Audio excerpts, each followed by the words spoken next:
Chapter 197.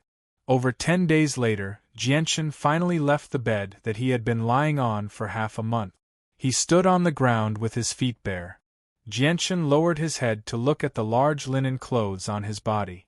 The linen clothes were clearly what Rothko usually wore. They were extremely large on Jianchen's body. Jianchen pulled out a set of clothes that he had prepared in the past from his space belt before taking off Rothko's clothes. However, just as Jianchen took off his clothes, he suddenly became stunned.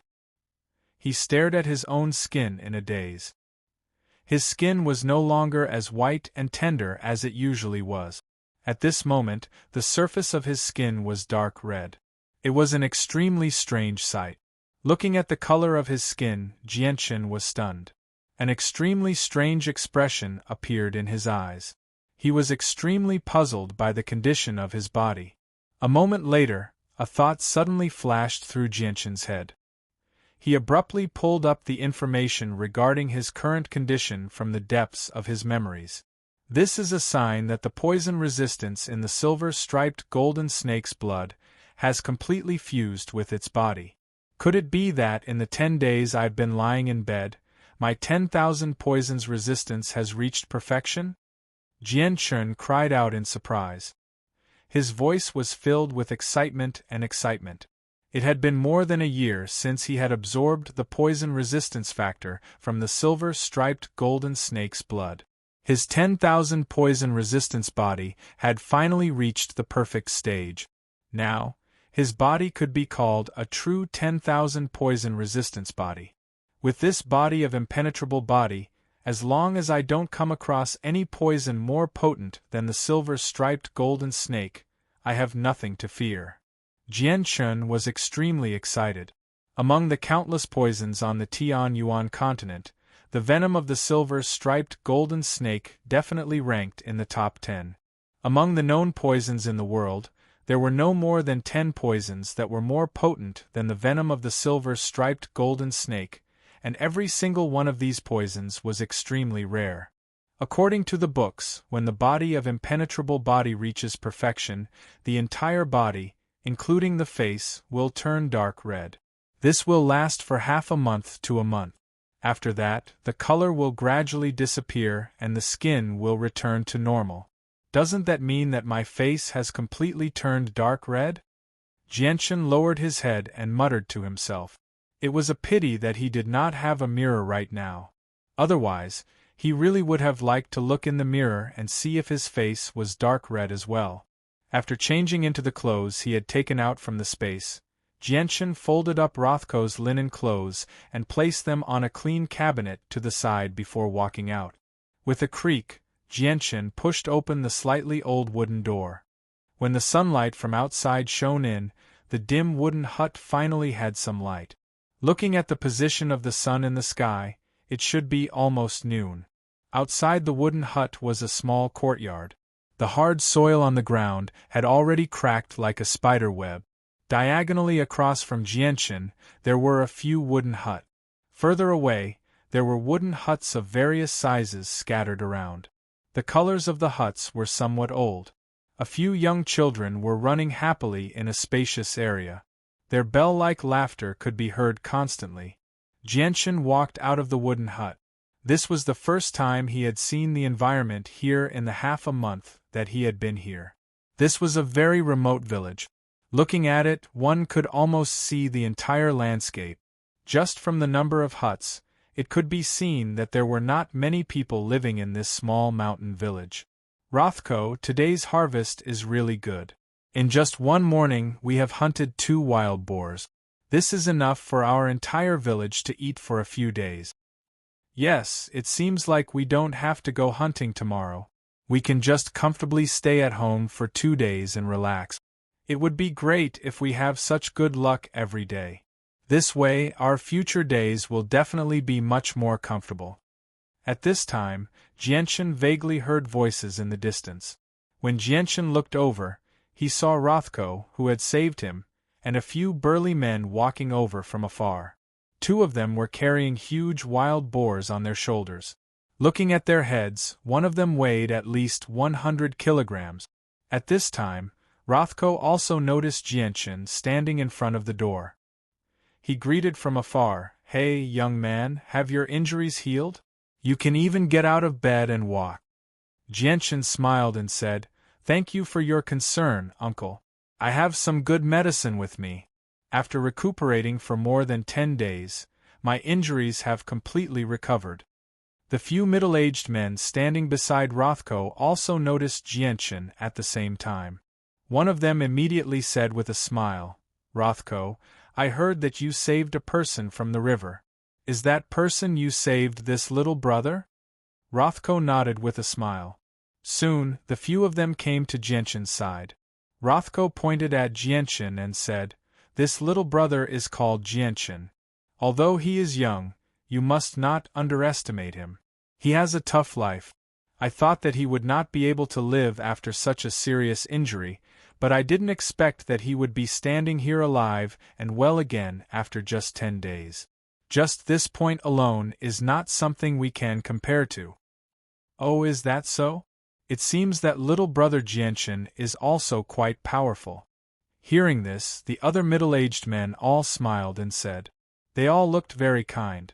Rothko then said to Jianchen, "Little brother, let me introduce you. These are the men of this village. This is Fang Yungang, this is Cheng Liran, and the last one is Qiuchujia." Jianchen clasped his hands at them with a smile as a form of greeting. "You're back. Oh, it seems that your harvest today is quite good. You managed to hunt 2 wild boars in such a short time." At this time, a woman's voice came from not far away. A middle-aged woman wearing cotton clothes and a very ordinary appearance came out of a wooden house not far away. "Little brother, come, let me introduce you." Rothko put one hand on Jianchen's shoulder and the other hand pointed at the middle-aged woman. He said, "This is my wife, her name is Fang Hui." "Hello, sister-in-law." Jianchen greeted Fang Hui in a friendly manner. Although it was the first time that Jianchen saw Rothko's wife, he had heard Fang Hui's voice many times in the past 10 days. Fang Hui's eyes fell on Jianchen's face. She smiled and said, "What a handsome young man. I already knew that my Rothko saved a person from the river. Today is the first time I see you. I didn't expect you to be such a handsome young man. But why is your face so red?" "Yes, little brother, I also noticed that your face is getting redder and redder these days. Are you okay? Is there any sequelae from your injury?" Rothko asked with a puzzled face. "Don't worry, uncle, this is probably because of the medicine I used. I'm fine." Jianchen waved his hand casually. Chapter 198. Jianchen ate lunch with Rothko's family at an old wooden table in a clean wooden hut. The food was extremely simple. There were only a few plates of vegetables they had grown and a small plate of wild beast meat. There were only 4 people in Rothko's family.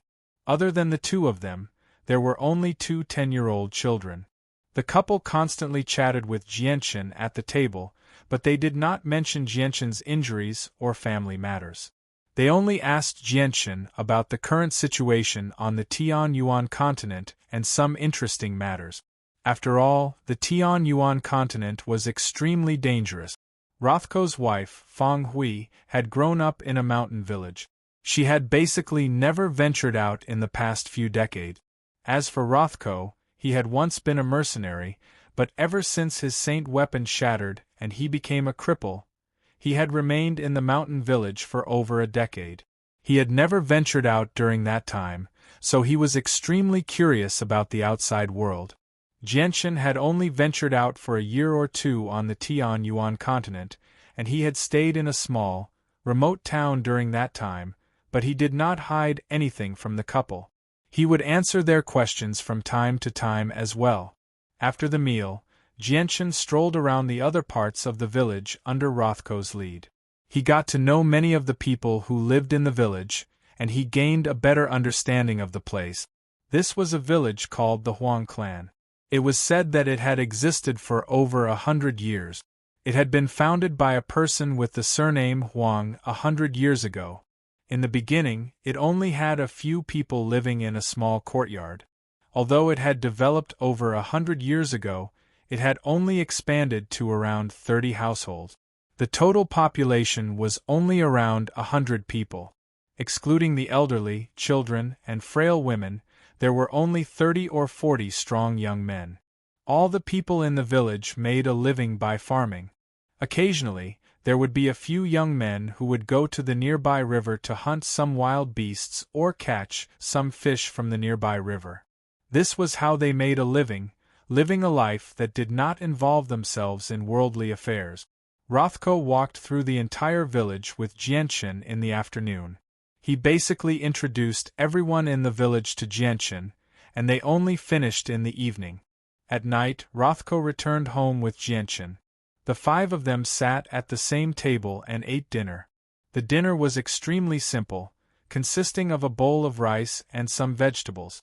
At this moment, a boy beside Jianchen suddenly raised his head and looked at Jianchen.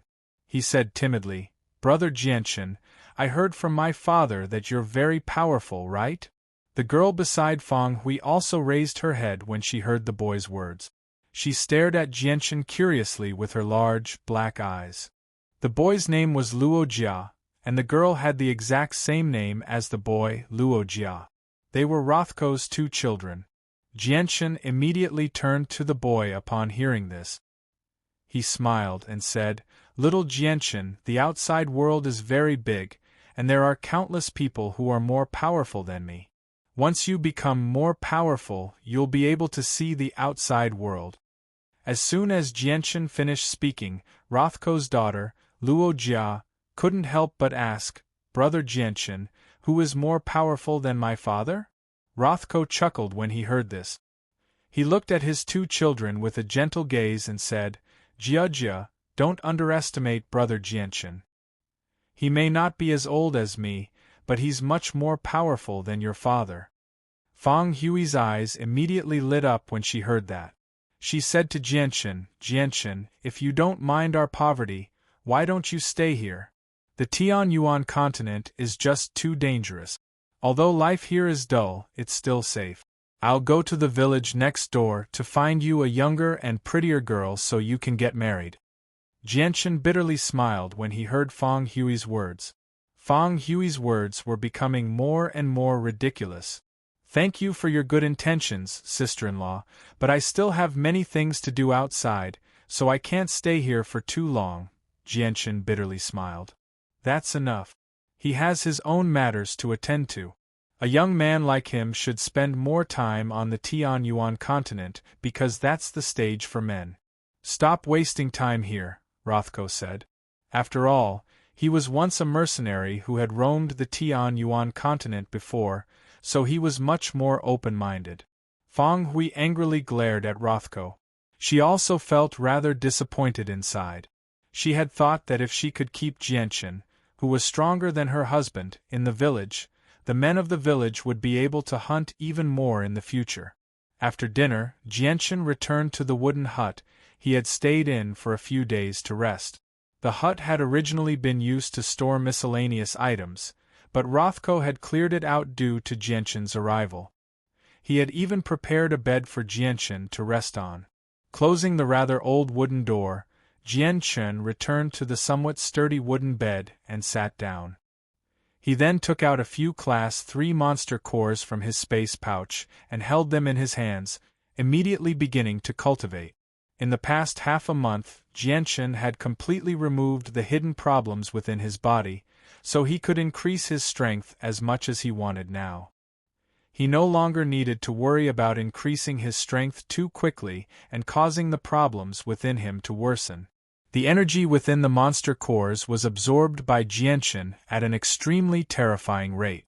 As soon as the energy entered Jianchen's body, the berserk factor within the energy was immediately absorbed by the 2 specks of light in his dantian, along with at least 80 to 90% of the energy.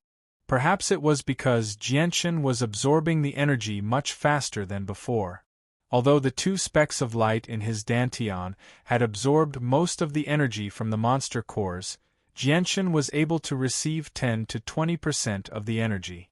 It was no longer like when he had just become a saint, where he could only receive 1% of the energy. Chapter 199. In the blink of an eye, another half a month had passed. By now, Jianchen had been in the Huang family village for more than a month. During this half a month, Jianchen rarely stepped out of his room. He locked himself in the wooden hut all day long and devoted himself to increasing his strength. He would only go out for a meal once every 3 or 4 days. Even so, he didn't stay outside for too long. As soon as he finished eating, he would immediately return to the wooden hut to continue cultivating. He rarely showed his face in front of outsiders. After half a month of cultivation, the saint force in Jianchen's body was growing at an extremely fast rate. At the same time, the monster cores in his space belt were being consumed at an extremely fast rate. Fortunately, he had already prepared enough Class 3 and Class 4 monster cores. Moreover, there were also some monster cores in the space belts that he had taken from the great saint masters in Fengyang City. Therefore, Jianchen didn't have to worry about running out of monster cores for a short period of time. Moreover, there were 2 Class 5 monster cores in his interspatial ring. Just these 2 Class 5 monster cores were enough to match up to over 100 Class 4 monster cores. With so many monster cores added together, it was enough to raise his strength to the great saint master level. Right now, Jianchen's strength had already reached the peak of the high-level Saint Master realm. There was only a thin barrier between him and the great Saint Master realm that was as thin as paper. At this final juncture, Jianchen stopped cultivating and slowly opened his eyes. At this moment, there was a trace of excitement in his calm eyes. He should have broken through to the great Saint Master realm more than a month ago. Unfortunately, because of the residual injuries in his body, he had no choice but to delay his breakthrough. Once he broke through to the great Saint Master realm, he would have enough power to take care of the Tianxiong clan in Wake City. Taking a deep breath, Jianchen slowly calmed his surging emotions. Then, he took out a dozen Class 4 monster cores from his space belt. They were the size of a child's fist and placed them in front of his legs to prepare for his breakthrough. This was because at the critical juncture of his breakthrough, he would need an extremely large amount of energy. At that time, he wouldn't have the time to take out the monster cores from his space belt. Therefore, these things had to be prepared before he broke through. After everything was prepared, Jianchen held a Class 4 monster core in each hand and slowly closed his eyes to enter a state of cultivation again. In the blink of an eye, another day had passed. At noon, Rothko, his wife Feng Hui, and 2 children were sitting in the hut, eating lunch. Isn't Jianchen cultivating too hard? In the past half a month, he's only come out for a meal once every 2 or 3 days. I really don't know how he's able to endure it. It's already been 4 whole days, but Jianchen hasn't taken a single step out of his room. Sigh, I'm really worried that he'll fall sick from exhaustion. Looking through the door, Feng Hui shook her head and sighed as she looked at a small wooden house with a tightly shut wooden door not far away. Her tone actually carried a trace of worry. Rothko chuckled when he heard that. You've never come in contact with Saint Force, so you'll never understand how wondrous Saint Force is. Jianchen really is working very hard on his cultivation, at least 100 times harder than I was in the past, but he'll never get sick from exhaustion. As for eating, there's no need to even mention it. On the Tianyuan continent, it's very normal for some powerful people to not eat for several days or even weeks. When I was out on missions in the past, my companions and I didn't eat for 4 or 5 days, but we were still alive and well as we fought against bandits. Feng Hui pouted in disdain when she heard that. She said, You are you, and Jianchen is Jianchen. Don't forget that you were already in your 30s back then, while Jianchen was only in his early 20s. He was so skinny, so how could he compare to you? Rothko gently sighed. You've never moved around the Tianyuan continent, so you don't know about this. Let me tell you, a person's strength has nothing to do with age. Some people with poor talent will never be able to condense a saint weapon and become a saint in their entire lives, While some people with good fortune and resources will reach heights that many mercenaries will never be able to reach in their entire lives. Take our village chief for example. He's already over 150 years old this year, but he's only a great saint. He's already the most powerful person in our village. On the other hand, our village chief's strength has barely reached the standard to graduate from some of the academies on the Tianyuan continent. There are many people below the age of 30 who possess the strength of our village chief. Fang Hui nodded with some understanding. She said after some thought, "You're right, but Jianshan might not be that powerful. After all, he's far too young." After hearing Fang Hui's words, Rothko was about to continue defending himself when suddenly, a gust of wind blew in from outside the house without any warning. It swept up a large amount of sand into the house, covering the few plates of vegetables on the table with sand and sand. "Oh no, why is there such a gust of wind all of a sudden?" Rothko's face changed slightly, and he immediately ran over to close the door. Sob, sob, sob, sob, sob, sob, sob. "Father, mother, sand has gotten into my eyes. I can't open them." Luo Jia covered her eyes as she sat at the table and sobbed. Fang Hui hurried over to Luo Jia's side and comforted her. "Good girl, don't cry. I'm here, so let me blow the sand away for you. Come, open your eyes." Rothko glanced back at the dishes on the table that were covered in sand. He hesitated slightly before sternly saying, "Stay in the room for now. I'll go out and take a look." This gust of wind came far too suddenly. There were no signs at all. It feels rather strange. With that, Rothko opened the door and walked out. The gust of wind continued to wreak havoc outside the room, kicking up dust into the air and blotting out the sun. Even the scorching sun in the sky was slightly dimmed by the thick layer of dust that had accumulated in the sky. Some of the clothes that had been hung outside had been blown high into the air by the gust of wind, where they danced in the wind. A large number of tiles on the roofs had been blown away. A few of the weaker wooden huts had even been blown apart by the gust of wind. What's going on? Why is there such a gust of wind all of a sudden? This gust of wind is so strange. It came all of a sudden, and it's so violent. In the distance, the villagers of the Huang village all walked out of their wooden huts. They were all extremely confused. Rothko casually looked around. When he accidentally glanced at Jianshan's hut, his eyes suddenly narrowed.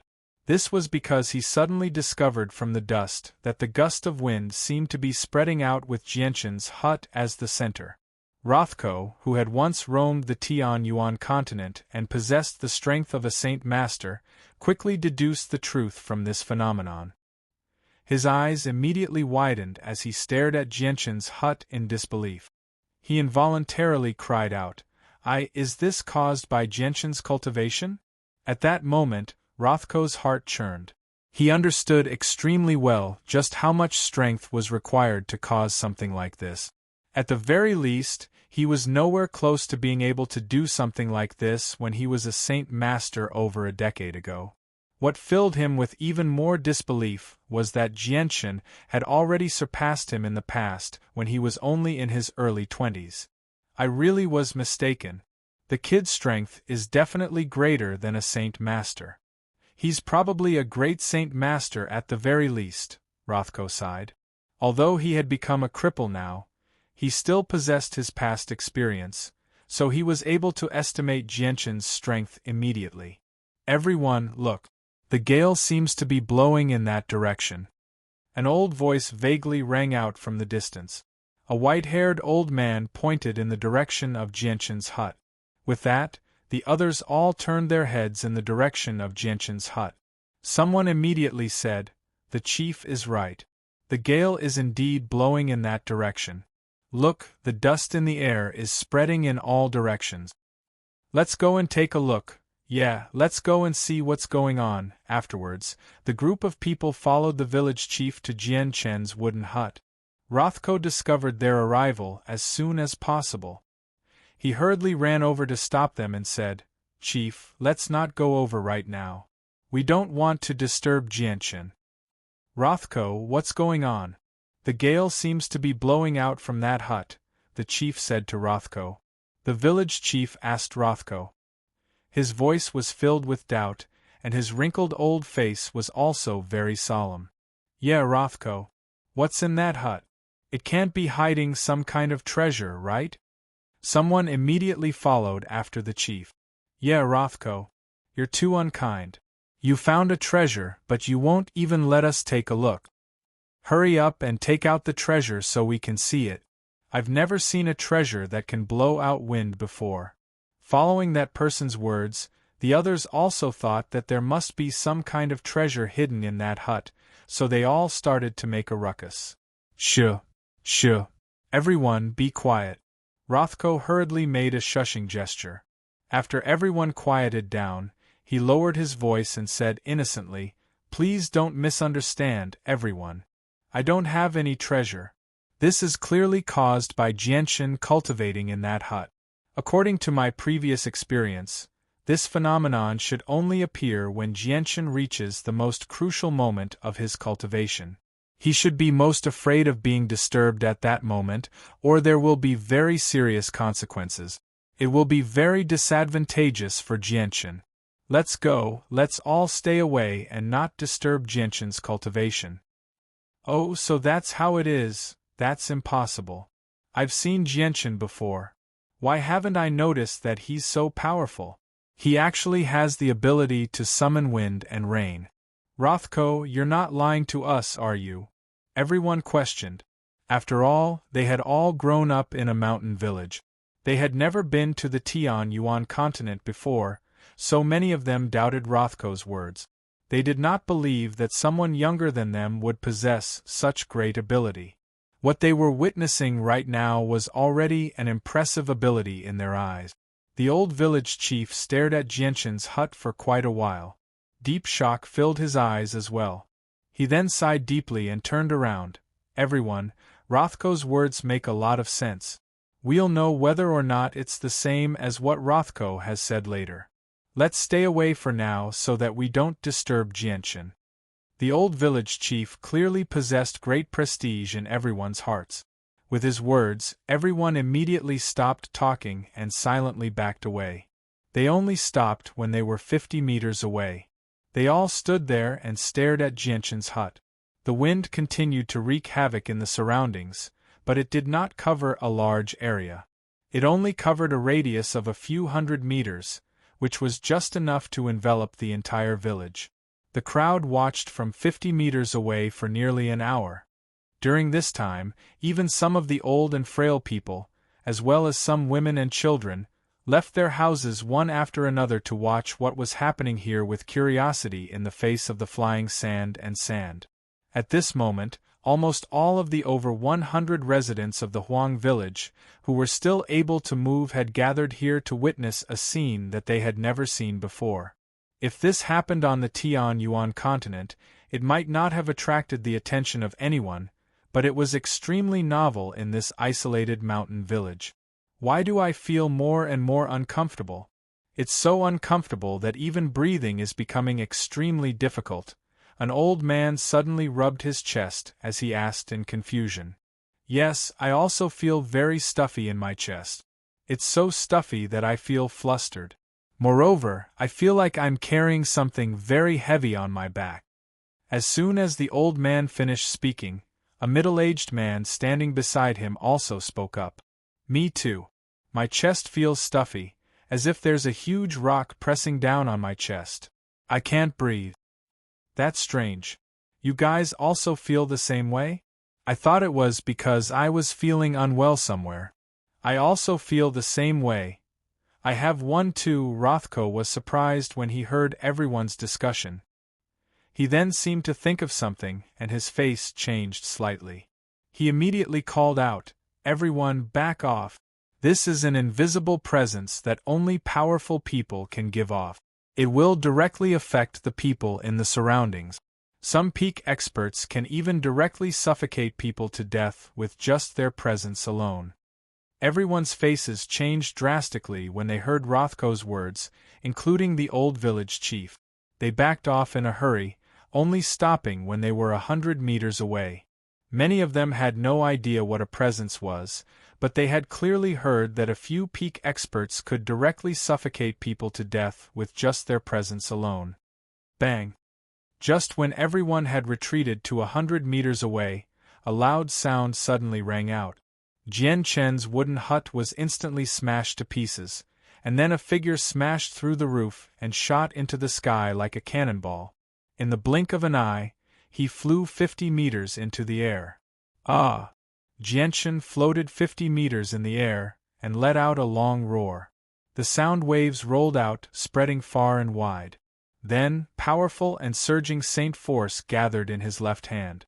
With a wave of his hand, a pure ball of light made of Saint Force flew out of his hand, whistling towards the ground in the distance.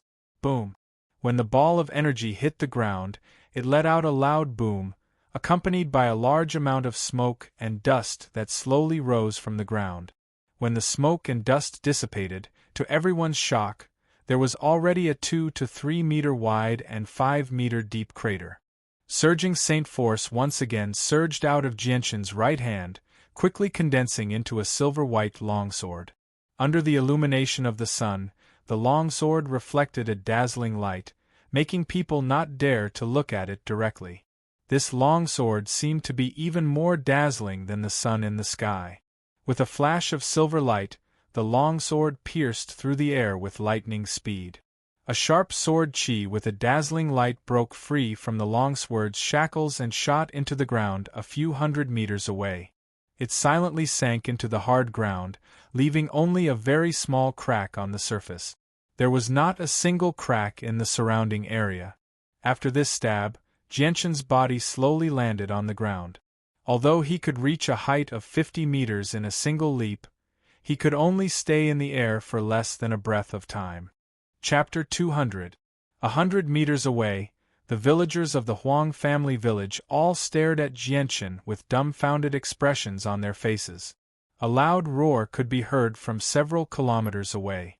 He leaped 50 meters into the air and punched the ground more than 100 meters away, causing a loud boom and sending the soil flying. This scene had already made the group of people completely stunned. Some of them even stopped thinking.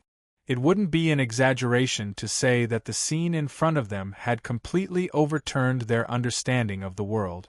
After all, most of the villagers had lived their entire lives in this small mountain village. They rarely ventured out, so they had no idea just how strong the outside world was. Even the village chief, who was a great saint, had only heard of the outside world and didn't know much about it.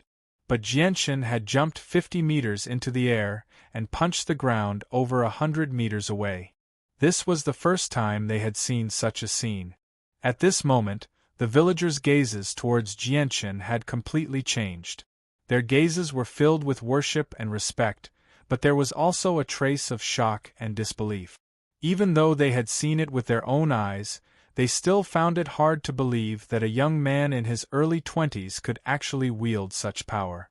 Feeling the surging Saint Force in his body, Jianchen felt a strong sense of confidence.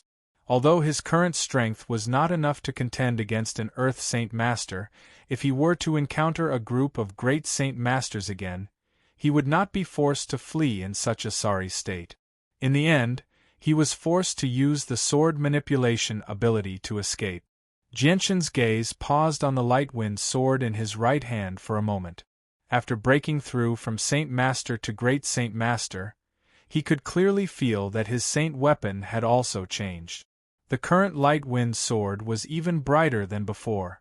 The pure white mirror-like blade emitted a layer of hazy white light.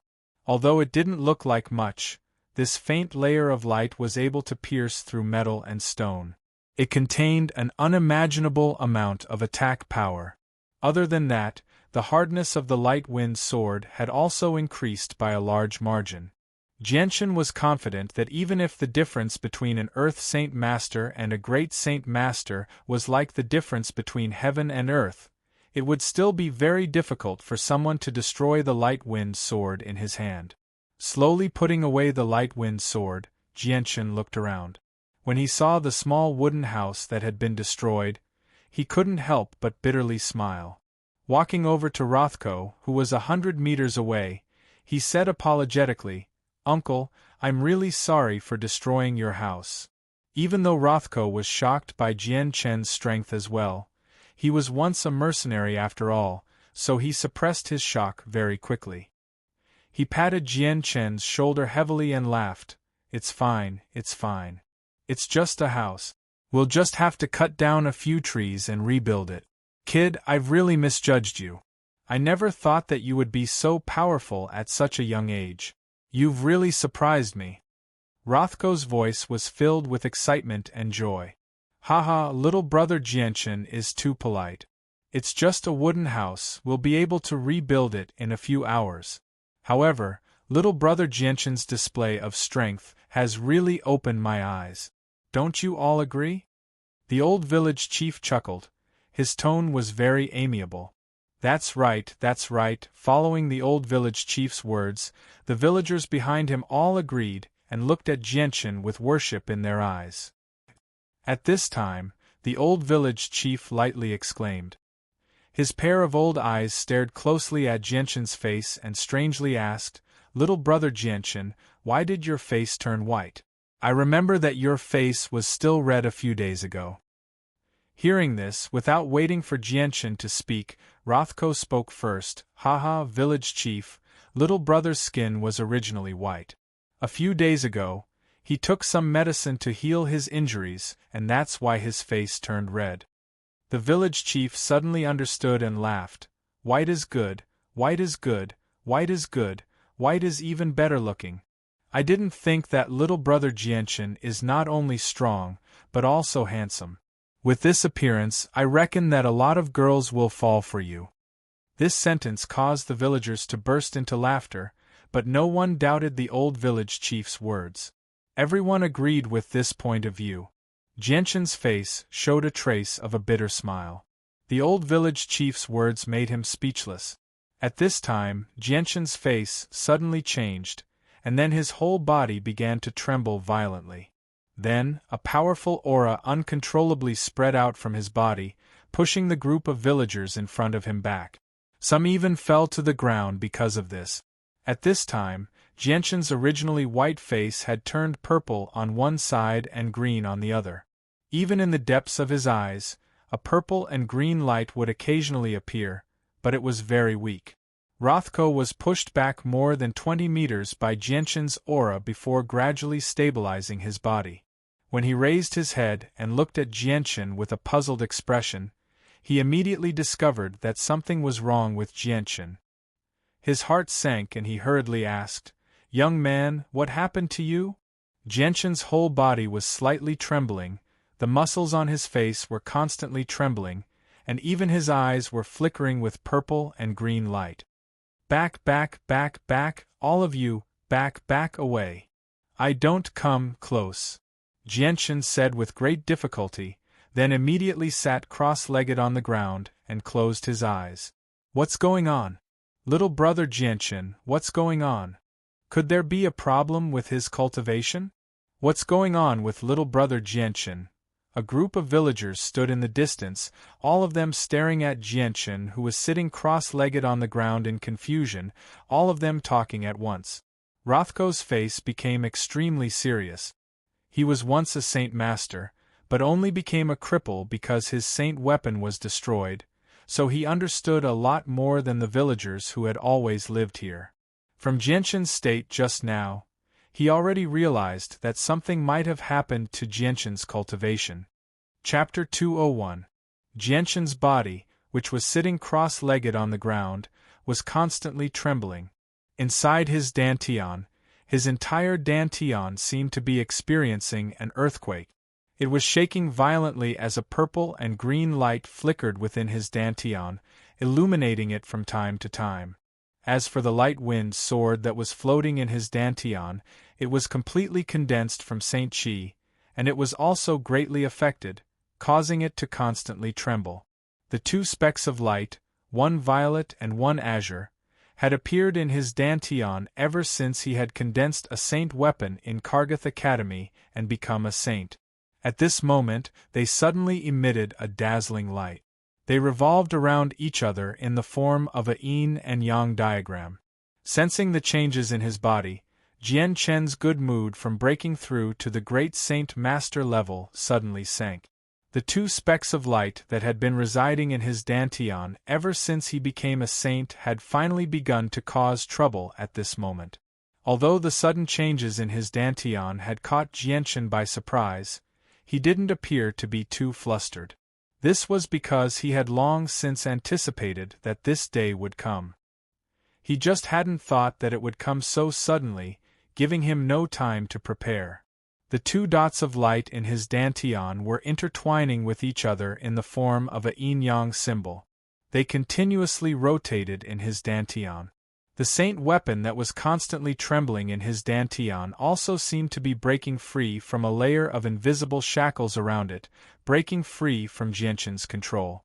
At the same time, Jianchen could faintly feel that the two dots of light had a very faint feeling of excitement in them. Jianchen couldn't help but feel that it was inconceivable. In his heart, Jianchen was very puzzled. Just what were the two dots of light in his dantian? Why did he feel emotional fluctuations from them more than once? Especially when he had encountered a strange white stone in Wake City. It was very strong and left a very deep impression on Jianchen. Although he was very curious, at this time, Jianchen clearly didn't have the time to think about these questions. He sat cross-legged on the ground and tried his best to suppress the saint weapon in his dantian. Right now, he didn't have the strength to do anything else.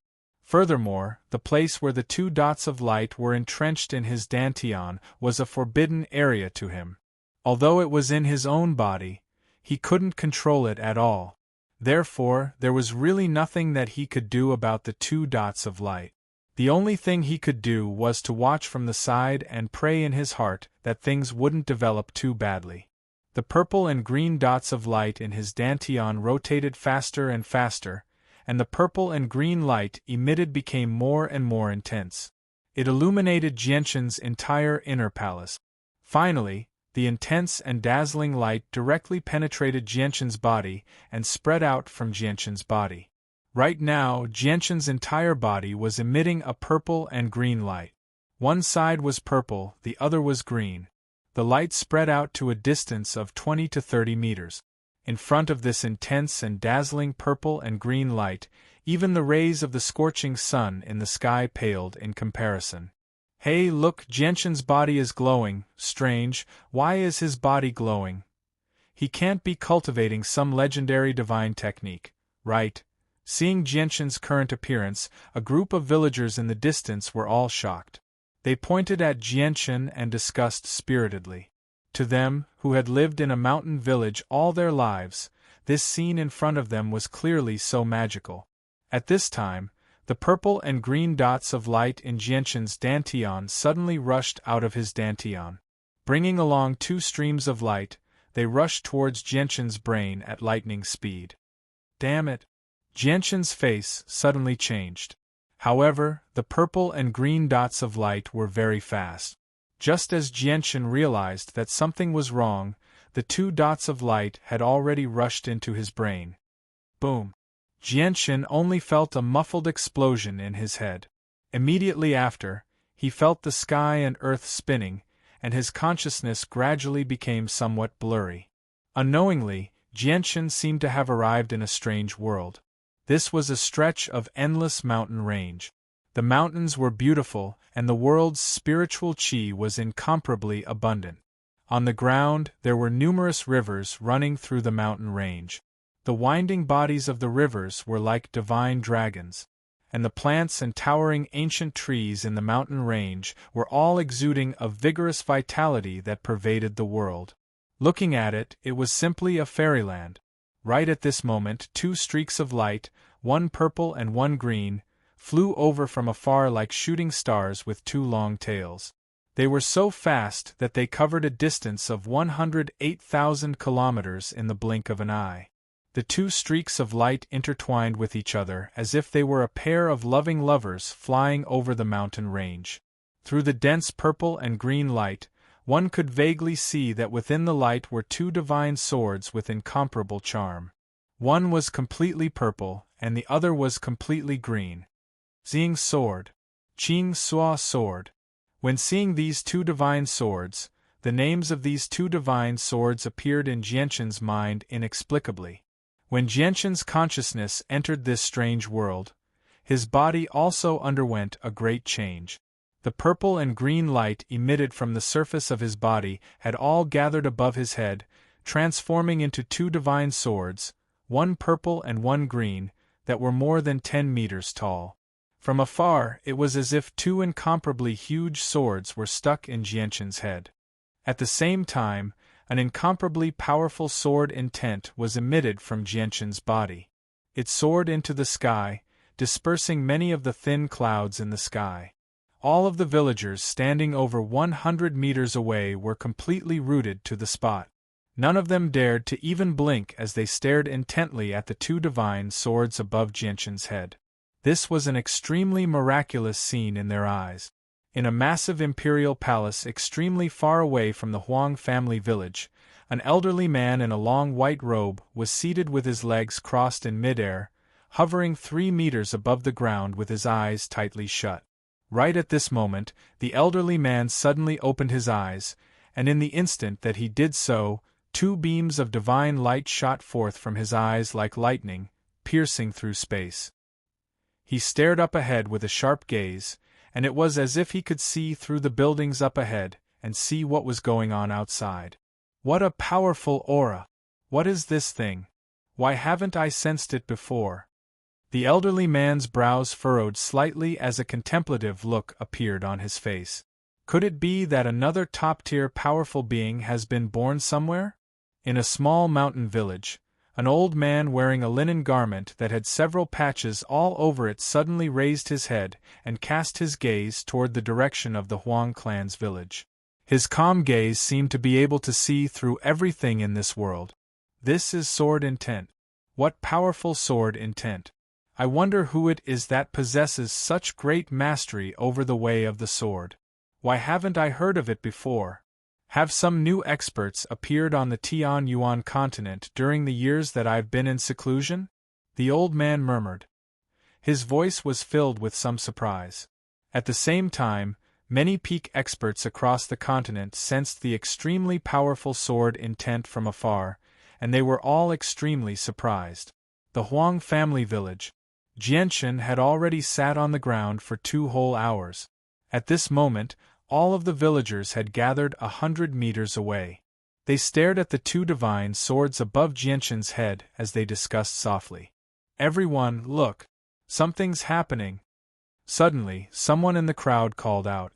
With that voice, the 2 divine swords above Jianshan's head gradually dimmed. A few seconds later, the 2 divine swords completely vanished.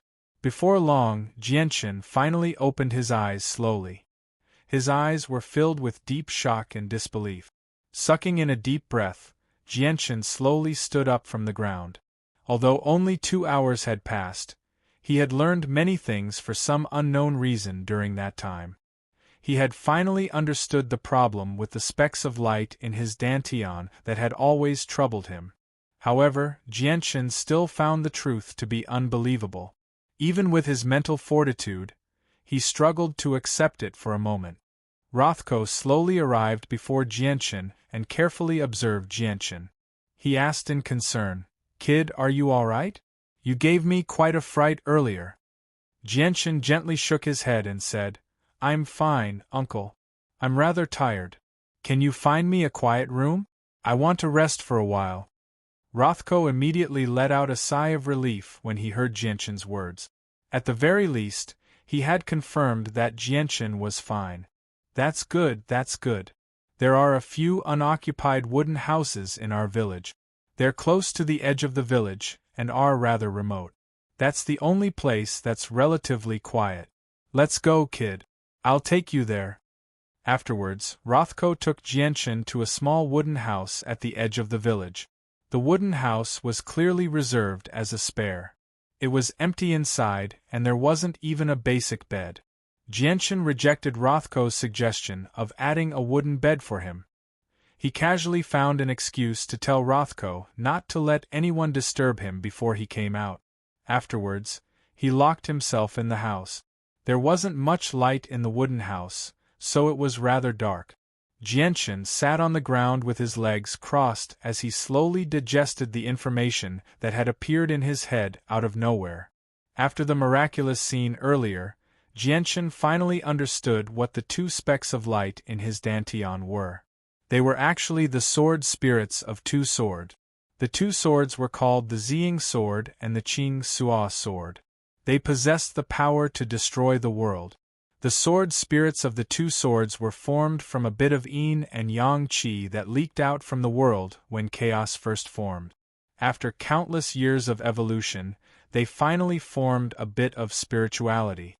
Afterwards, a powerful immortal obtained them. Based on the characteristics of the two spiritualities, he gathered all the top-grade materials in the world that contained yin and yang qi. After many years of refinement, he finally formed the two swords, one purple and one green. At the same time, he channeled the righteous energy of the world into the swords and used his own essence blood to water them. Only then did they become divine swords. When the swords were formed, the world shook and 5 bolts of lightning descended, announcing the birth of the divine weapons. Chapter 202. These two swords were called the yin-yang twin swords because the sword spirits were born from yin and yang qi, as well as the special materials used to forge them. Ziying was yang, while Qing Suo was yin. The two swords were naturally a couple. When the two swords fused, it was the intersection of yin and yang. At that time, the fused swords would possess the power to destroy the world. It was said to be able to split open the world with endless power. Although the two swords would possess the power to split open the world after fusing, the two swords were yin and yang. In terms of their attributes, they just happened to be incompatible like fire and water, so it was extremely difficult to fuse them. Moreover, during the process of fusing, once the balance between yin and yang was lost, the yin and yang would be thrown into chaos, resulting in a huge backlash. Not only would it not be able to harm the enemy, but it would also harm the user. In light cases, the user would be heavily injured while wielding the sword. In heavy cases, the user would die. In the past, the Azulite swords had gone through a great battle. Due to the failure of the fusion of the two swords, both the swords and their masters became extremely injured, while the swords were destroyed. Only two sword spirits, formed from the yin and yang qi that had leaked out from the beginning of chaos, survived. In the end, they hid in a spirit vein underground and slowly recovered. This information was transmitted to Jianchen through an extremely profound method when the sword spirits charged into Jianchen's mind. It seemed to be a kind of communication. At the same time, Jianchen also understood that the sword spirits of the Azulite swords had suffered a huge backlash due to the failed fusion. They had yet to fully recover from their injuries, so they were extremely weak right now. In the past, when he wasn't a great saint master, they were unable to communicate with him. Only when he had just become a great saint master could they barely communicate with him. Even so, they still needed to enter his consciousness to do so. Jianchen slowly digested the information he had just received. The two specks of light in his dantian were actually the sword spirits of the two swords. Moreover, they already possessed their own consciousness and could think independently. Jianchen found this difficult to accept. However, he was not an ordinary person. Even though all of this was so unbelievable, he calmed down very quickly and accepted it all. Jianchen sat cross-legged on the ground and slowly closed his eyes, entering his inner vision. The scene within his body appeared in Jianchen's mind. Right now, the saint weapon that had been constantly trembling in his dantian and trying to break free from Jianchen's control had completely stabilized. It silently floated there like a docile little lamb. The only difference was that the two specks of light that had originally occupied a corner of his dantian had now moved below the saint weapon. They were slowly revolving around each other in the form of a taiji diagram. Although the two specks of light were still in Jianshan's body, Jianshan's heart had completely calmed down. The unknown was the most terrifying, and the uncontrollable was the most fatal. In the past, before he knew the identity of the two specks of light, Jianshan had indeed been on tenterhooks for a few days. However, it was different now. Now that he completely understood the identity of the two specks of light, he could finally relax completely. At this moment, Jianshan was extremely happy. Suddenly, he realized that he had never felt so relaxed ever since he had become a saint. Slowly opening his eyes, Jianshan revealed a faint smile. He then slowly raised his right hand. The two specks of light, one purple and one azure, suddenly appeared in his right hand, forming a faint pillar of light that pulsed in and out of Jianshan's hand. The two specks of light spiraled around each other, as if they were an intimate couple. However, they did not invade each other. No matter how they changed in Jianshan's hand, they would never collide. The two specks of light were the power of the sword spirit. Now, Jianshan was able to use the power of the sword spirits. Although the power of the sword spirits did not seem very eye-catching, only Jianshan could sense just how terrifying the sword chi within the specks of light was.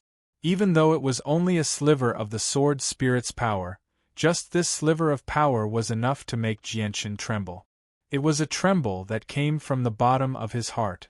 The sword chi of the sword spirits had already reached a level where it could not be sensed at all. It could be said that the specks of light were completely condensed from extremely pure sword chi. With the help of the sword spirits, my strength has increased by leaps and bounds once more. Now, even if I encounter an Earth Saint Master again, I'll be able to exchange 300 blows with him with the help of the sword spirits. Jianshan's face was filled with excitement as he looked at the specks of sword chi in his hand. The appearance of the sword spirits made Jianshan extremely happy. Not only had they resolved a problem that he had always been worried about, but they had also increased his strength once more. Jianshan remained in the gloomy wooden hut for a very long time before he finally calmed down. After tidying up his clothes, he stood up and left the hut. 50 meters away from the hut, all the villagers of the village were gathered there. They stared at the hut as they discussed softly. Due to Rothko's warnings, no one dared to make too much noise. They also stayed far away from the hut so as to not disturb Jianshan as much as possible. Jianshan's performance today had broadened the horizons of the villagers who had never been to the Tianyuan continent. Only now did they understand just how powerful the experts of the outside world were. At the same time, Jianshan had become the idol of all the young men in the village. Creak! At this moment, the wooden door of the hut suddenly opened.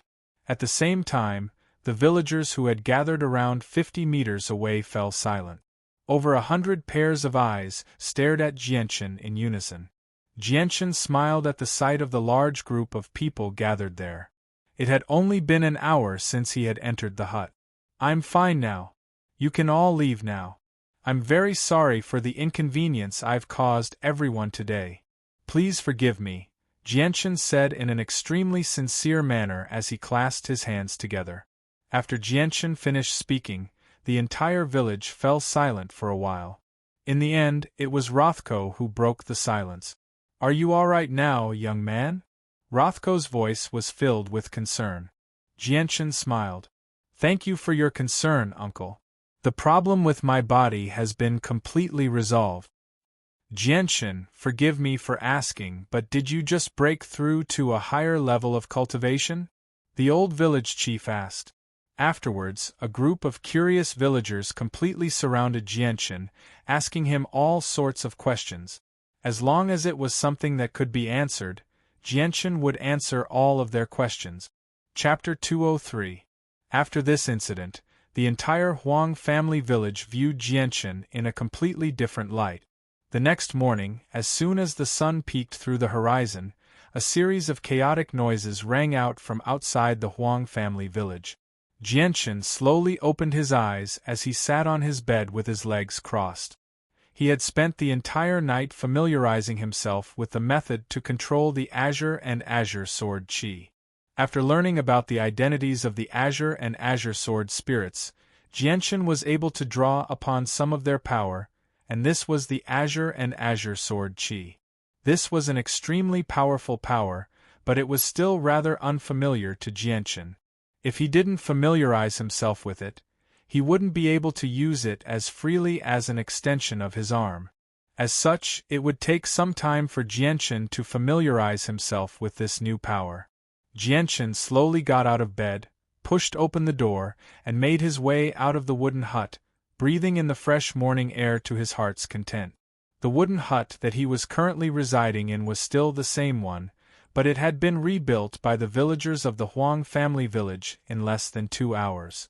Outside, many people in the Huang family village were already moving about in the courtyard.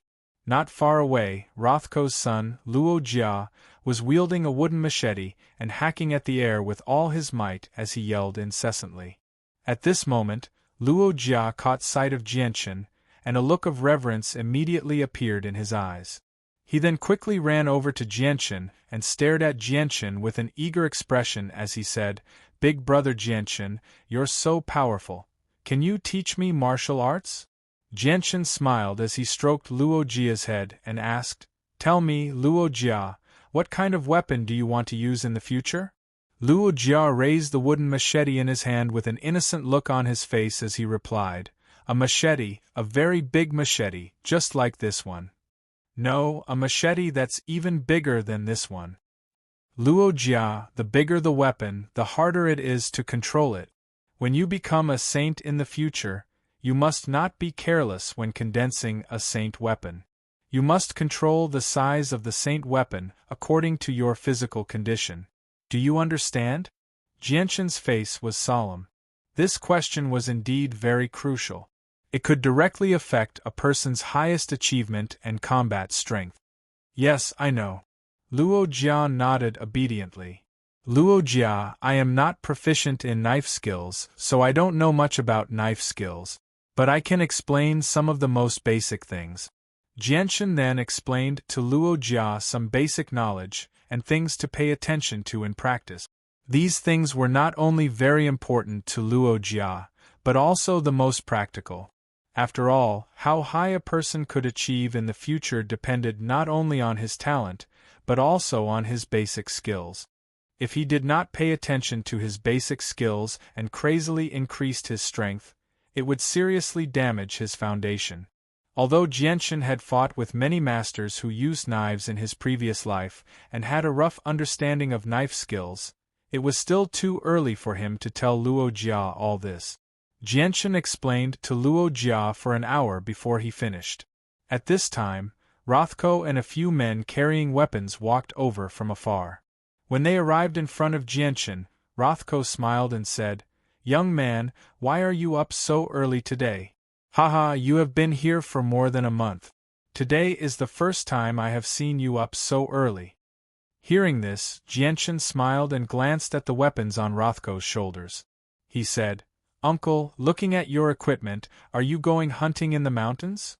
Rothko nodded slightly and said, "Yes, the meat in the village is almost gone, so we have to go hunting again." "Haha, I don't know if Jianshan is free. Why don't you go to the mountains and help us kill a few wild beasts? You are so powerful. With you around, we will definitely have a bountiful harvest." A middle-aged man standing next to Rothko laughed and looked at Jianshan expectantly. Jianshan nodded and said, "Anyway, I am quite free right now. Why don't I go hunting with everyone? I can also learn some hunting experience." It had been over a month since Jianshan had arrived at the Huang village, and during that time, he hadn't done anything for the Huang village. Now that he had recovered from his injuries, Jianshan was planning to leave, so he wanted to do something for the Huang village before he left to repay the kindness they had shown him during the past half a month. When they heard that Jianshan had agreed, the men who were preparing to go hunting were all very happy. They had seen Jianshan's strength with their own eyes. It was definitely incomparable. Now, they were all guessing in their hearts how rich their harvest would be this time. Soon after, Jianshan followed the men to a mountain 10 miles away. Although this mountain was far from being comparable to the magical Beast Mountain range outside of Wake City, it still covered a large area. There were weeds and trees all over the mountain. Generally, only some wild beasts would appear here. Rank 1 magical beasts were very rare. Jianshan's team had a total of 7 people. Among the 7 people, only one other than Jianshan had condensed a saint weapon. The rest, including Rothko, were all holding iron weapons. If we go deeper, we will encounter large wild beasts like wild boars. A bare-chested middle-aged man led the way. He was the only saint in the group aside from Jianshan. His name was Kaidas. However, due to his mediocre talent in cultivation and the fact that he did not have a supply of monster cores, coupled with the fact that he was not diligent in his cultivation, he was only a mid-saint even though he was almost 50 years old. At this time, several people began to slow down their pace and became cautious. Although there were wild beasts here, they could still cause harm to him. Jianshan followed the group silently. He would glance around from time to time, and his ears would twitch slightly from time to time as he tried to catch any movement in the surroundings. Just as the group carefully moved forward for a while, Jianshan suddenly revealed a strange smile. He then picked up a small stone from the ground and threw it to the side like lightning. Immediately, there was a sound from the weeds 20 meters away, and then there was no sound. The sudden commotion made Rothko and the others nervous. All of them held their weapons as if they were about to face a great enemy. Seeing their nervous expressions, Jianshan couldn't help but reveal a trace of amusement. He waved his hand and said, "Don't be nervous, follow me." Then, the group followed behind Jianshan and walked through the weed. They saw a 2-meter-long black beast lying on the ground with bright red blood flowing out of its head. This is a tiger. When they recognized this beast, apart from Rothko, the others were somewhat surprised. Tiger-type beasts could be said to be the most ferocious type of beast. Not only were their attacks extremely strong, but their movements were also very agile. Normally, even if the 6 of them worked together, they would have to go through a bitter battle to kill a tiger. Moreover, there was no guarantee that no one would be injured. But Jianshan had so easily killed a tiger that was extremely difficult to deal with in their eyes. This made them worship Jianshan even more in their hearts. There was also a deep sense of envy mixed within. Sigh. Looking at the black tiger lying on the ground, Rothko sighed softly. His expression suddenly became somewhat complicated. Scenes of the past uncontrollably flashed through his mind again. Thinking back, not to mention killing a wild beast, even dealing with a first-rank magical beast was something that could be done with a wave of his hand. But now, ever since his holy weapon was destroyed and he was reduced to a cripple, he was only left with a body that was much stronger than ordinary people. Even so, to hunt wild beasts, he still needed to form a group with others. Noticing the change in Rothko, Jianshan seemed to know what Rothko was thinking. He sighed inwardly. He could understand Rothko's feelings, but he couldn't find any suitable words to comfort him. "Everyone, clean up this beast and take it away. Let's continue on our way," Jianshan said indifferently. Okay, next, Jianshan led everyone to wander around the mountain, looking for wild beasts to hunt. But because Jianshan, a great saint master, was taking the lead, everyone's harvest today was very bountiful. In just half a day, everyone was holding a space belt that Jianshan gave them. The space belt was filled with all kinds of wild beasts. It could be said that the amount of wild beasts in these space belts was enough to match their harvest in half a year. Now, Jianshan was walking at the front of the group. However, just as Jianshan pushed aside some weeds blocking the way, his forward steps suddenly stopped. About 2 meters away from Jianshan, a person covered in blood was lying unconscious on the ground. His body was covered in wounds. Jianshan was slightly stunned. Then, he quickly walked up to the person and squatted down. His right hand reached out to the person's nose and his left hand pressed against the person's heart. "He's still breathing, he's not dead." Soon, Jianshan's eyes lit up, and he immediately made up his mind to save the person. At this moment, everyone else also emerged from the weeds. They naturally immediately discovered the unconscious person lying on the ground, and they immediately looked at one another. Jianchen looked at everyone and hesitated momentarily. Then, he immediately lifted the person up from the ground and said, "He's not dead yet, but he's on his last breath. Let's go back right away." "That's right, saving the person is more important. Let's hurry back." Huang family village. The news that Jianchen and the others had saved someone from hunting spread very quickly. It immediately aroused the curiosity of many people. They all came to watch. Everyone was guessing whether or not the person who came back this time would be someone like Jianchen, someone who was skilled in martial arts. There were already over 20 people gathered outside Jianchen's small wooden cabin, and everyone was discussing in low voices. Chapter 204. Although the person who had been saved by Jianchen was not dead yet, he was on the verge of death. There was no good medicine to heal him in this remote mountain village, so Jianchen could only use Radiant Saint Force to save his life. Under the treatment of Radiant Saint Force, the person finally broke free from the summons of the King of Hell. The severe injuries in his body stabilized very quickly. As soon as his wounds stabilized, Jianchen stopped healing him with Radiant Saint Force. He did not want to reveal his identity as a Radiant Saint Master, so it was impossible for him to heal all the wounds in one go. Standing before the bed, Jianchen carefully studied the person he had saved. The person wore blue robes, and from his appearance, he seemed to be around 27 or 28 years old. He was a rather handsome young man. At this moment, the young man's tightly shut eyes slowly opened. He looked around in confusion before his gaze stopped on Jianchen for a while. His confused eyes gradually cleared up. "Did you save me?" The young man looked at Jianchen and asked in an extremely weak voice. Jianchen nodded. "That's right. I was the one who saved you. Thank you, benefactor, for saving my life. I will repay you in the future." The young man's voice was filled with gratitude. Jianchen smiled. "Let's not talk about this for now. Whether you repay me or not can be discussed later. I was also saved by someone before. The two of us do have some similarities." Hearing this, the young man smiled warmly. "I am Mingdong. How should I address you, benefactor?" Jianchen sat down on a stool in front of the window and smiled. "You can just call me Jianchen. There's no need to call me benefactor. The injuries on your body are very serious. If I hadn't rescued you from the mountain and used the best healing medicine to stabilize your internal injuries, I'm afraid you would only be able to hold on for half a day at most before dying." Ming Dong's eyes filled with intense hatred when he heard that. He gritted his teeth. "I will make those bastards pay the price sooner or later." Jianchen sat before the bed and stared at Ming Dong with some interest. He pointed at the vicious wounds on Ming Dong's body and asked, "Were these wounds caused by your enemies?"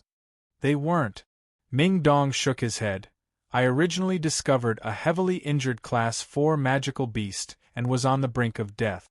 In the end, I killed it with some effort, but as soon as I removed its monster core, a group of mercenaries discovered me and tried to steal it.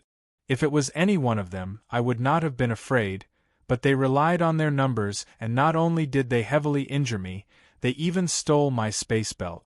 In the end, I basically risked my life to escape from them.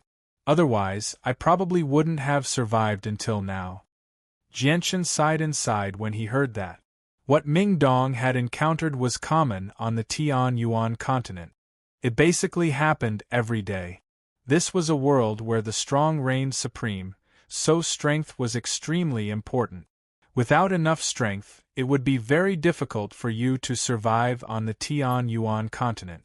Even if you kept a low profile and did not offend anyone, you would not necessarily be able to live a peaceful life, because some troubles would just fall from the sky. They could not be avoided just because you wanted to. Afterward, Jianchen chatted with Ming Dong and gradually gained a better understanding of him. Ming Dong was a child from a village.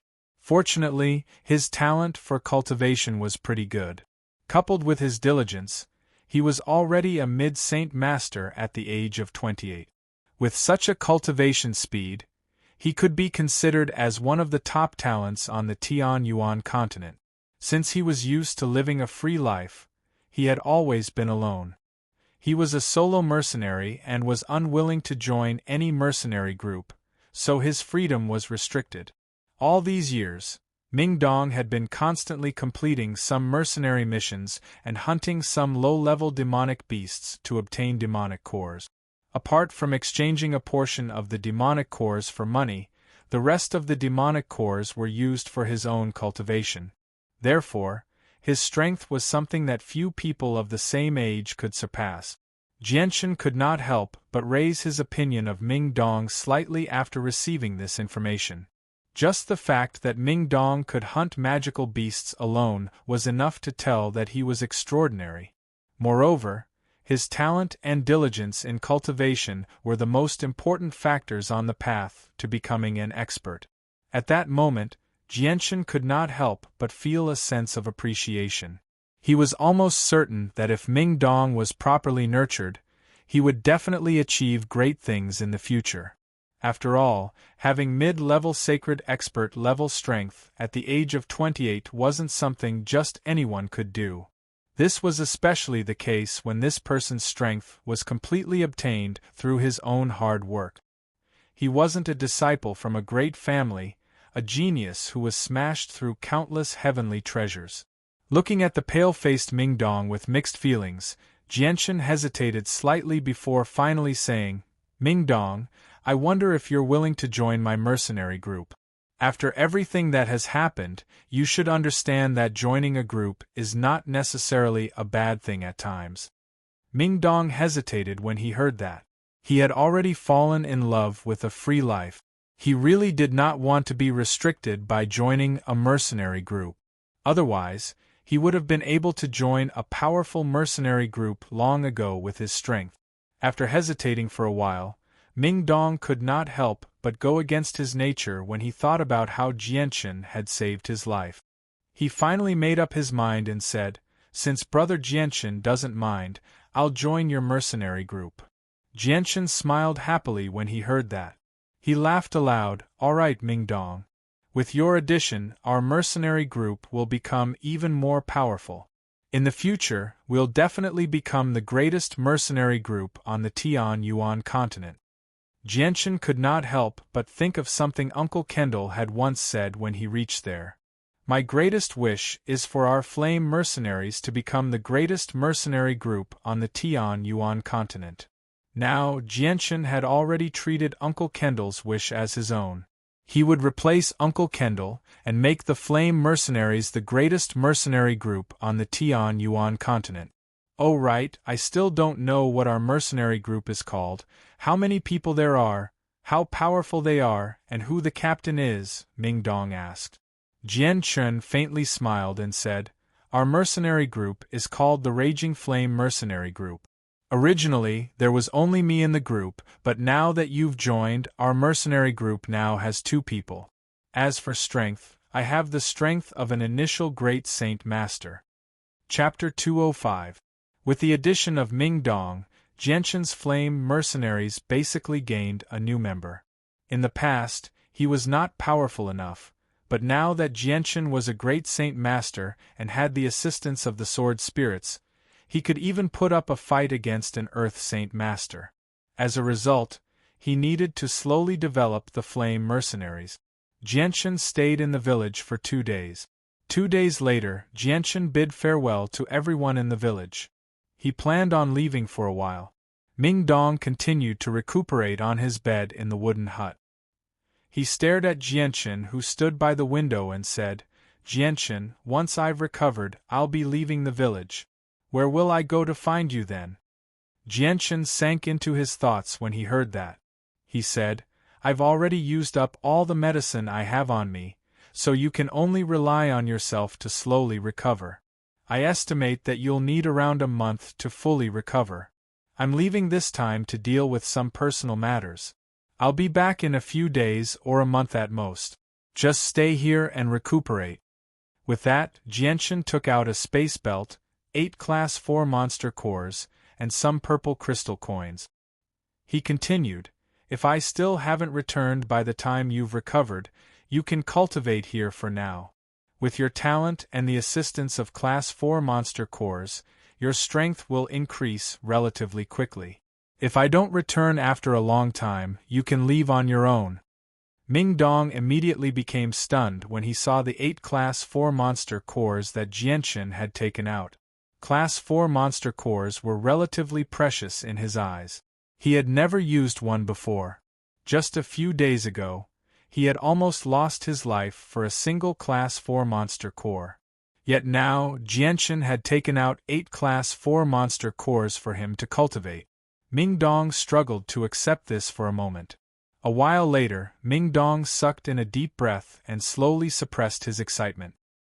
He extended his trembling hand and accepted the items from Jianchen. He looked at Jianchen with mixed feelings and said, I won't say words of thanks. Anyway, I'll remember your kindness. Ming Dong was a person who knew how to repay kindness. Not only had Jianchen saved his life, but he had also given him such precious items. At this moment, Ming Dong had already made up his mind to follow Jianchen from now on. This was because he knew very well that if he hadn't been saved by Jianchen, he probably wouldn't have been able to see the sun in the outside world. Furthermore, Jianchen was already a great sacred master at such a young age. This also meant that Jianchen's talent in cultivation was much greater than his own. There was no harm in following someone like him. After dealing with Ming Dong's matters, Jianchen didn't stay in the Huang family village any longer. Instead, he left the small village that he had lived in for over a month. The Huang village was located in an extremely remote location. It was surrounded by mountains, so very few people could set foot in this place. According to Rothko and the old village chief's instructions, Jianchen constantly traversed the mountains in a certain direction and made his way out. During this period of time, Jianchen also discovered many small villages like the Huang family village. The Huang family village wasn't the only village in this mountain range. Jianchen memorized the route of the Huang family village as he traveled. He wasn't going to leave the Huang family village forever. After taking care of everything, he was going to return here to meet up with Ming Dong again. However, it wasn't that easy to find a completely nondescript village in this mountain range. Hence, in order to ensure that he wouldn't get lost the next time he came here, Jianchen memorized the route of the Huang family village in his mind. There were some wild beasts roaming the mountain range from time to time, but there were very few devilish beasts. Jianchen traveled through the mountain range at a normal speed for an entire day, but he only encountered 2 first-grade devilish beasts. This mountain range was indeed very large. Jianchen didn't know where he had fallen into the cliff and been swept away by the river. He didn't know if he was still in the Blue Wind Kingdom. Jianchen traveled through the mountain range until nightfall, and only then did he finally emerge from the mountain range and arrive at a flat plain. The bright moon hung high in the sky, casting down a vast expanse of pristine moonlight that dispelled much of the darkness. Jianchen traveled through the night, but thankfully, he soon encountered a group of mercenaries who were camping out in the wilderness. There were over 20 tents set up, and there were several piles of firewood that were slowly burning, giving off bright light. Jianchen slowly made his way toward the group of mercenaries that were camping out around 100 meters away. He didn't try to conceal his presence, so the sound of his footsteps stirring up some of the weeds on the ground quickly attracted the attention of some of the mercenaries who were on high alert. "Who goes there?" Suddenly, a loud shout was heard, and the voice was very loud, waking up some of the mercenaries who were sleeping soundly. Suddenly, there was a commotion in the originally quiet camp. A large number of people rushed out of their tents, and their faces were vigilant as they scanned the surroundings. When the bright firelight illuminated Jianchen's body, the mercenaries immediately discovered Jianchen's figure, but when they discovered that Jianchen was alone, their tense nerves obviously relaxed a little. "Who goes there? Report your name." Among the mercenaries, one of them immediately shouted at Jianchen. Jianchen stopped when he was only 20 meters away from the group of mercenaries and said, "I was just passing by this place and I lost my way. I don't know if I can borrow your map." Hearing this, the group of mercenaries looked at each other with a trace of surprise on their faces. Then one of them, who seemed to be the leader, said, "Where did you come from? Where are you going?" Jianchen hesitated for a moment and said, "Before I answer this question, can you first tell me if this is the Blue Wind Kingdom?" Hearing Jianchen's words, the group of mercenaries looked at Jianchen with eyes full of surprise. "That's right, this is the Blue Wind Kingdom." This time, the one who answered Jianchen was a relatively thin mercenary in the group. Hearing that they were still in the Blue Wind Kingdom, Jianchen's face suddenly showed a trace of happiness and said, "That's great, this time I want to go to a third-class city, Wake City. I don't know if you can tell me the direction, I will definitely thank you." "What did you say? You actually want to go to Wake City?" When Jianchen's voice fell, a mercenary said in a surprised tone. The rest of the people also looked at Jianchen with strange expressions. Seeing the expressions on everyone's faces, Jianchen's face showed a trace of confusion, and asked, "Is there a problem?" "No problem, haha, we are also going to Wake City. I didn't expect that we would be going the same way," a person said with a laugh. "Since we're all going to Wake City, why don't we go the same way? It's quite a distance from here to Wake City, and the road isn't safe." "One more person means one more person," a tall and sturdy man said with a smile. His tone was very amiable. "Leader is right, this place is very far from Wake City. If you want to go there by yourself, it won't be safe. Why don't we go together?" Another tall and sturdy man around 40 years old said. Chapter 206. Afterwards, Jianchen also temporarily walked together with this group of mercenaries. After chatting for a while, the relationship between Jianchen and this group of mercenaries unknowingly became much closer. At the same time, Jianchen also gained some understanding of this group of mercenaries. This mercenary group was a small mercenary group called the Brotherhood. There were a total of 80 people in the group. Aside from the leader who was a high-level Saint Master, there were 5 other Saint Masters. As for the rest, they were all great saints and saints.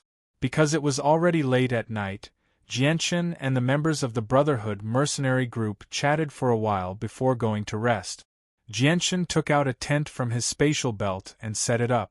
Afterwards, he took out 2 monster cores and entered a state of cultivation. The energy within the monster cores was absorbed by Jianchen at an extremely terrifying speed. However, what was different from before was that as soon as the energy entered Jianchen's body, it all rushed towards the sword spirits in Jianchen's dantian. Unexpectedly, not a single bit of it was absorbed by Jianchen. The sword spirits were currently very weak. Their strength was not even 1/10,000th of their peak strength. Therefore, Jianchen was not in a hurry to increase his strength. Instead, he poured the energy from the monster cores into the sword spirits to speed up their recovery. This was because he could already borrow a portion of the sword spirit's strength. As the sword spirit's strength increased, the amount of energy he could borrow would also increase. Moreover, Jianchen's strength had just broken through to Great Saint Master. He did not dare to continue increasing his strength like before.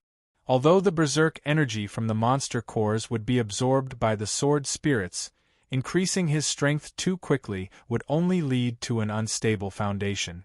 This would have a huge impact on the future. The speed at which the sword spirits absorbed the energy from the monster cores was extremely fast. It was much faster than Jianchen's consumption when he cultivated in the past. A Class 4 monster core was completely absorbed by the sword spirits in just 2 hours. Jianchen took a deep breath. Right now, he was shocked by the speed at which the sword spirits absorbed the energy from the monster cores. He did not know whether it was because the sword spirits had become stronger than before or because they had deliberately suppressed their rate of absorption. In short, The rate at which the sword spirits were absorbing the energy from the monster cores was much faster. It was much faster. A Class 4 monster core was completely consumed in just 2 hours. Such a terrifying consumption rate shocked Jianchen once again. After all, a Class 4 monster core was not a Class 3 monster core. If he consumed a Class 3 monster core every 2 hours, Jianchen could still barely endure it. However, consuming a Class 4 monster core in just 2 hours, Jianchen felt that he would not be able to endure. However, consuming a Class 4 monster core was a bit. Although it was easy for him to kill Class 4 magical beasts with his current strength, Class 4 magical beasts were not as numerous as Class 3 magical beasts or Class 2 magical beasts. Sigh. Consuming a Class 4 monster core in just 2 hours means consuming 12 Class 4 monster cores in a day. How can I afford this? Jianchen secretly sighed. His brows, which had just relaxed for a short while, furrowed once again. The night was very quiet. In the quiet camp, snoring sounds could be heard from time to time. Early in the morning, when the sun had just risen from the horizon and revealed its rosy face, the sound of conversation could be heard from outside the loyal mercenary group's tent. Following this, there were also the crackling sounds of wood being burned. Jianchen, who was sitting cross-legged in the tent, slowly opened his eyes. He immediately walked out of the tent and casually swept his gaze around. He saw that there were already more than 40 people moving about. Some were starting fires, some were putting away tents, and some were feeding their mounts. They looked very busy. In some of the tents, there were still burly men continuously climbing out. All of them had hazy eyes and were constantly yawning.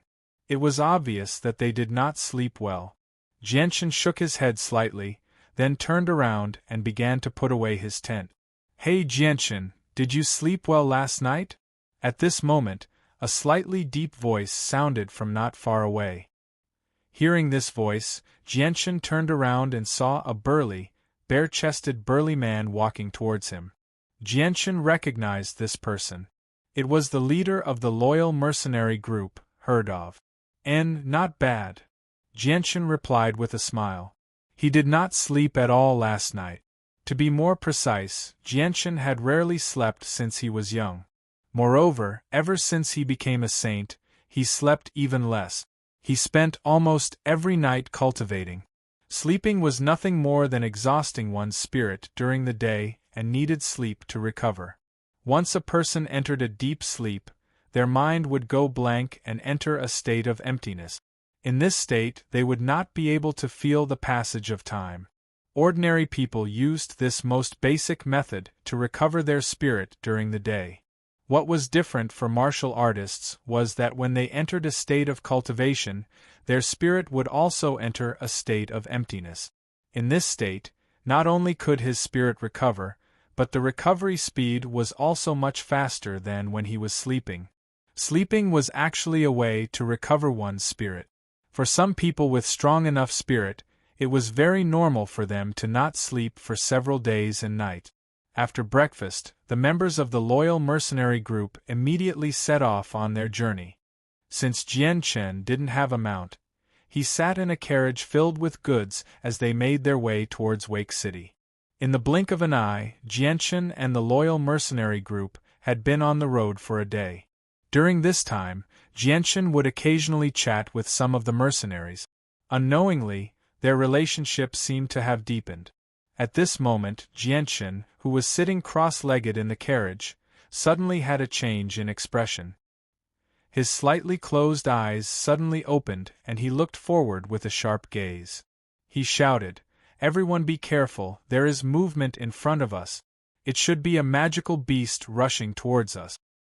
Hearing Jianchen's shout, the group immediately stopped and looked forward with sharp eyes. But after looking for a while, there was nothing abnormal in front of them. "Jianchen, you are too sensitive. Everything here is normal, there is no movement at all."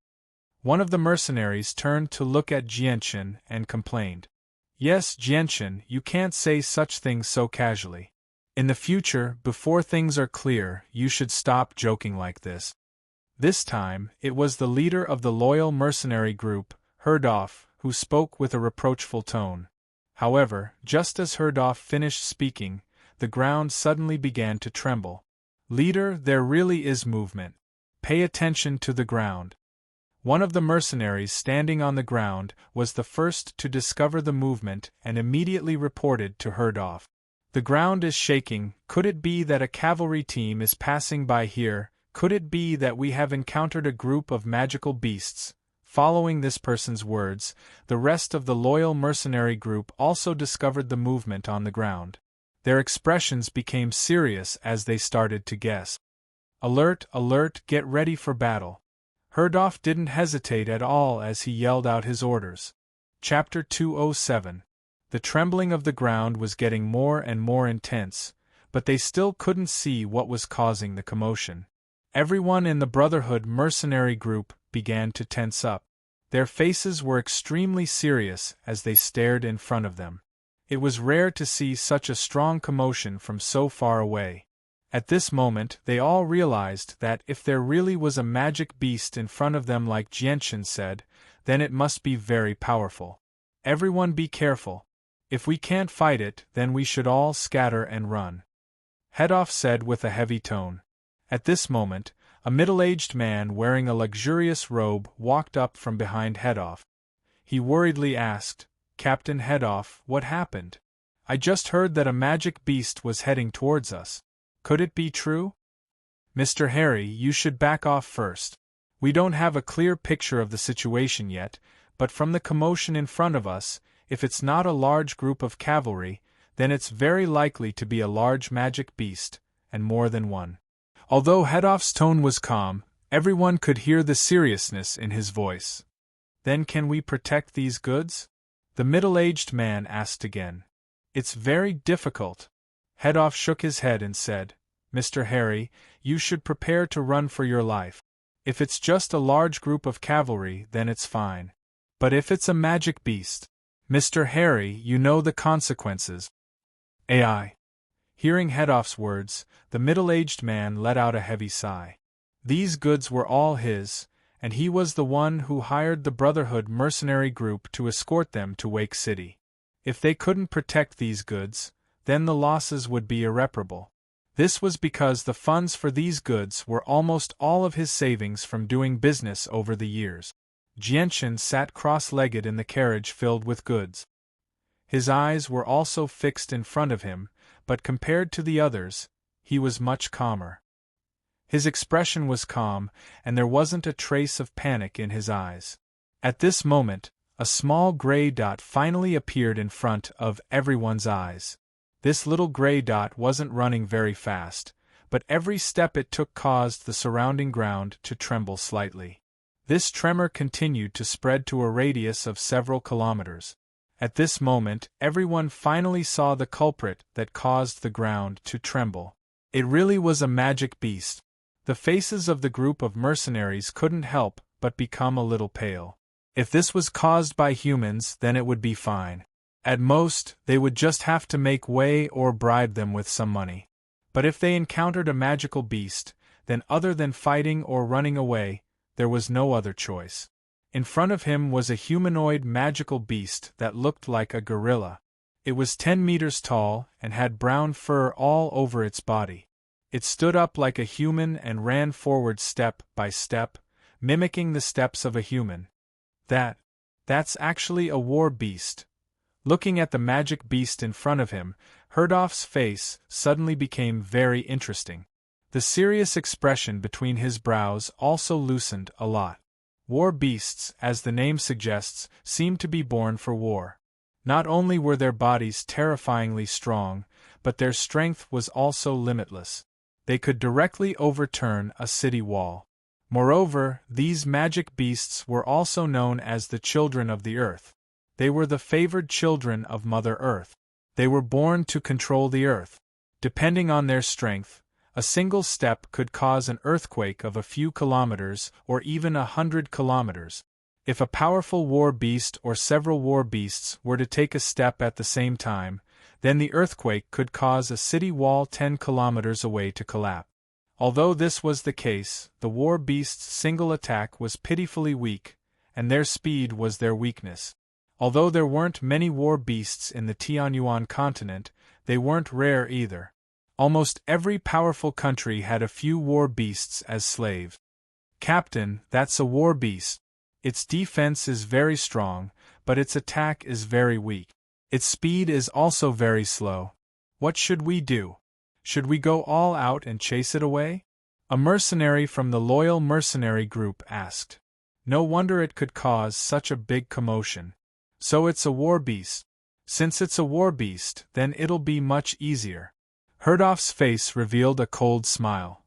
Brothers, the war beast isn't much of a threat to us. Let's go chase it away. Okay. Immediately, a group of mercenaries jumped down from their seats and charged towards the war behemoth with Herdov.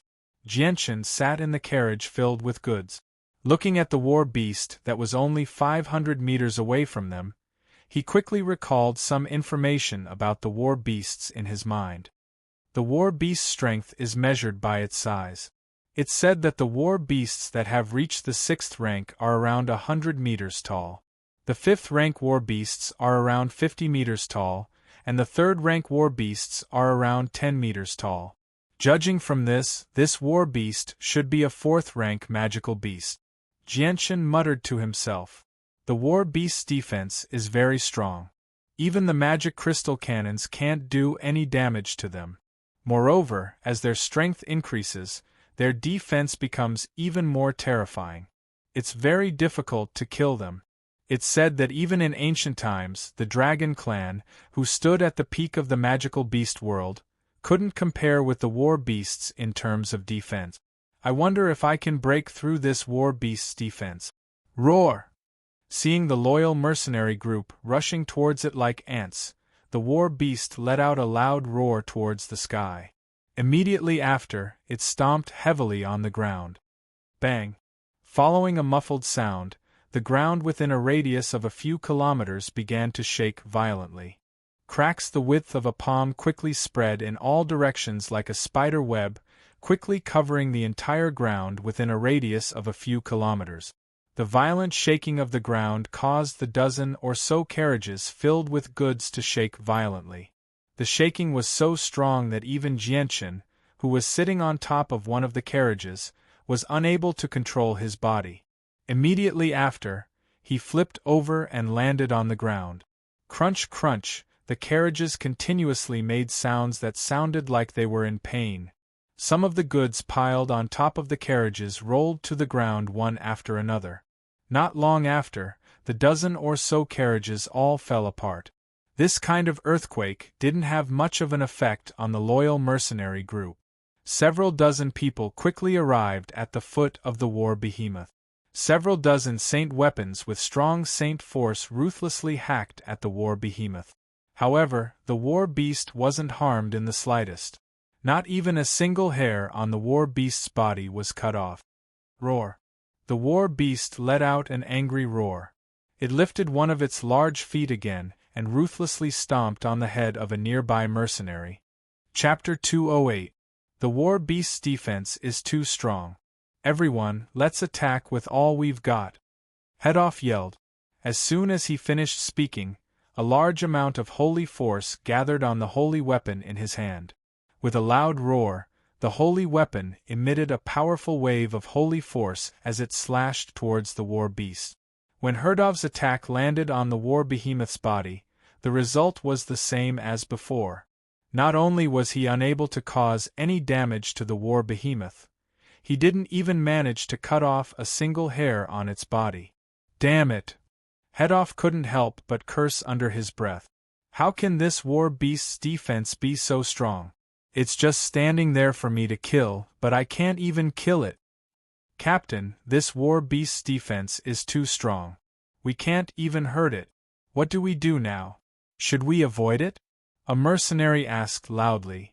Captain, this war beast should be a class 4 magical beast. Even a great saint master wouldn't be able to harm it. With our strength, we won't be able to chase it away. It's best if we avoid it. A middle-aged man wearing a gray gown with a resolute face said in a deep voice. Yeah, Captain, we can't do anything to this war beast. Hearing the discussions of the mercenaries, Herdov didn't hesitate and immediately shouted, Brothers, go and chase the carriages away, we need to stall the war behemoth. Yes. Immediately, a dozen people quickly ran back, intending to drive the carriages full of goods in the opposite direction.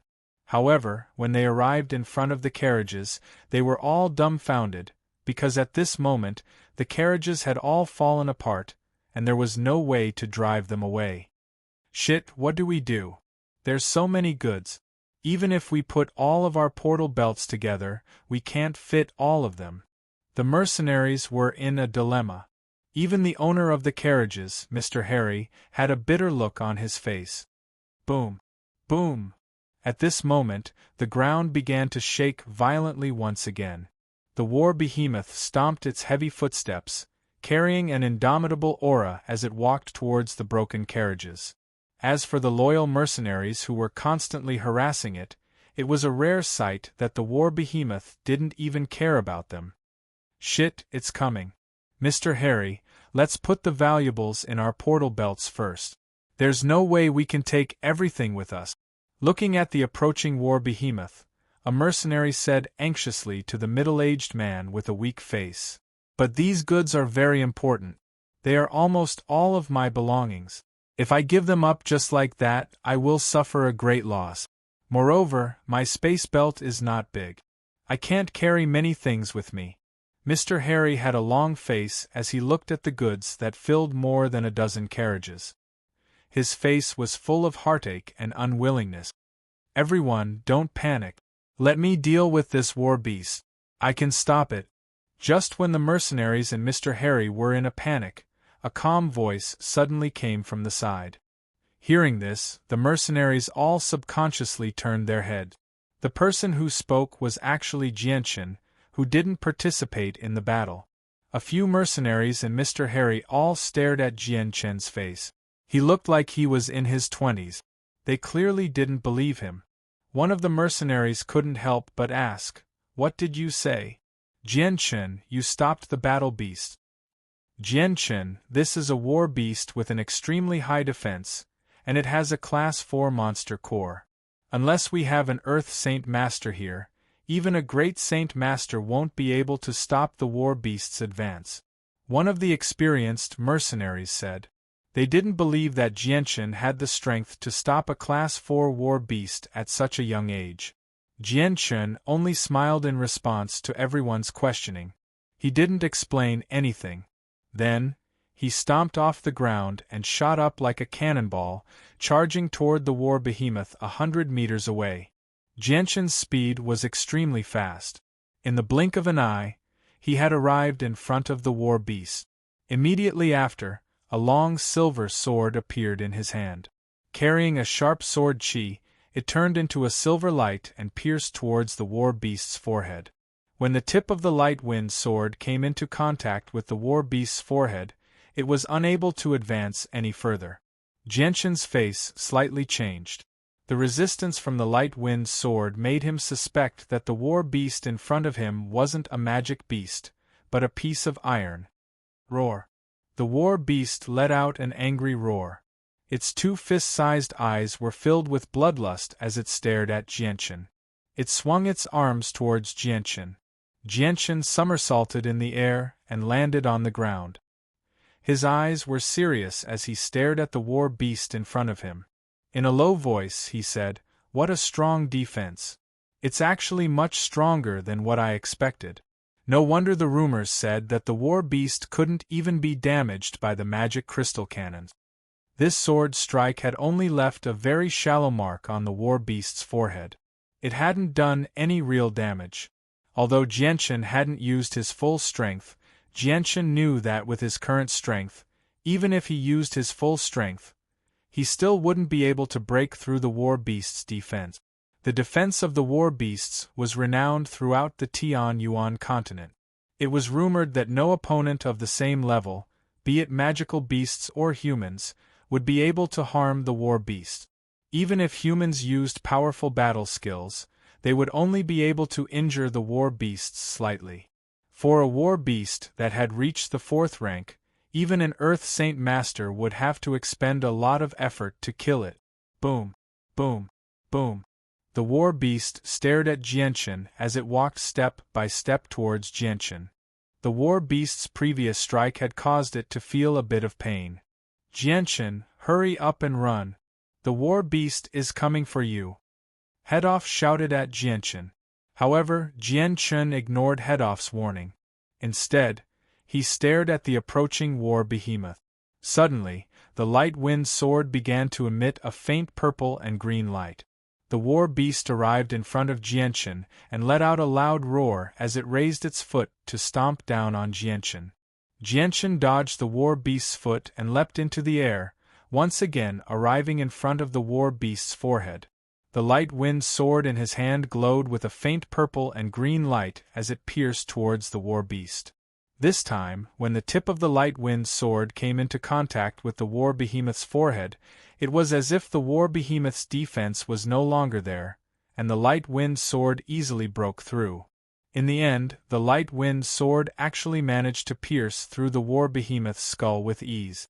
This time, the war beast's defense was as weak as a piece of tofu. When Jianchen's light wind sword pierced through, he didn't feel the slightest bit of resistance. A whoa! The war beast let out a miserable roar. The sound was so loud that it seemed to resound through the heavens and earth. When the sound gradually dissipated, the war beast's huge body slowly fell to the ground. Jianchen pulled out the light wind sword that was covered in blood and spun a few times in the air before landing on the ground. Chapter 209. Looking at the fallen war behemoth, the faces of the surrounding loyal mercenaries suddenly became sluggish. At this moment, everyone stopped what they were doing and stood there stiffly. Their eyes stared blankly at the war behemoth that fell on the ground with blood flowing out of its forehead. Their faces were full of disbelief. The war beast in front of them had the strength of a Class 4 magical beast. Its powerful defense was something they had experienced firsthand. Even a great Saint Master would find it difficult to injure it. Even an Earth Saint Master would have to use a powerful battle skill to kill it. However, at this moment, the defensive beast in front of them was actually killed by a young man in his early 20s. How could they not be shocked? Especially since this young man was one of the people who went to Wake City with their caravan. Only now did the members of the Loyal Spirit mercenary group realize that the youth who had followed them to Wake City was actually a powerhouse who didn't reveal his true strength. Jianchen did not pay attention to the shocked members of the Loyal mercenary group. At this moment, his heart was in turmoil. His eyes were filled with shock and disbelief. The power of the Azure Sword Qi was just too strong. Even though Jianchen had mentally prepared himself, he was still shocked by the power of the Azure Sword Qi. Jianchen had tested the war beast's defense before. From the first strike, he could tell that even if he used all of his strength, it would be very difficult to break through the war beast's defense and cause any substantial damage. In order to injure it, perhaps only an Earth Saint Master would be able to do so. However, in front of the Azure Sword Qi, such a strong defense was as weak as tofu. It was so weak that when Jianchen's light wind sword pierced the war beast's head, he did not feel the slightest bit of resistance. At this moment, Jianchen finally understood just how terrifying the Azure Sword Qi was. Although the strength of the Azure Sword Qi was closely related to the Azure Sword Spirit, even if the Azure Sword Spirit was incomparably weak, the Azure Sword Qi it contained was still terrifying. At this moment, Jianchen suddenly felt that he already had the strength to fight an Earth Saint Master. The war beasts are dead. Oh heavens, the war behemoth was actually killed. That's a war behemoth that reached the 4th rank. After a while, someone finally returned to their senses. They all cried out in shock. Afterwards, the way they looked at Jianchen completely changed. Quite a few gazes of admiration were cast on Jianchen. The leader of the loyal mercenary group, Headoff, took a deep breath and looked at the huge body of the war behemoth. He stood up and looked at Jianchen with a complicated expression. After hesitating for a while, he finally walked over. Jianchen, I didn't think that you were such a hidden expert. AI, it's really hard to believe. At your age, you actually have the strength to kill a war behemoth. However, I still have to represent the loyal mercenary group to thank you for helping us solve this big problem. Herdolf looked at Jianchen with a complicated expression and said in a very sincere tone. Hearing this, Jianchen gradually recovered from his shock. He smiled at Herdolf and said, "It's just a small matter.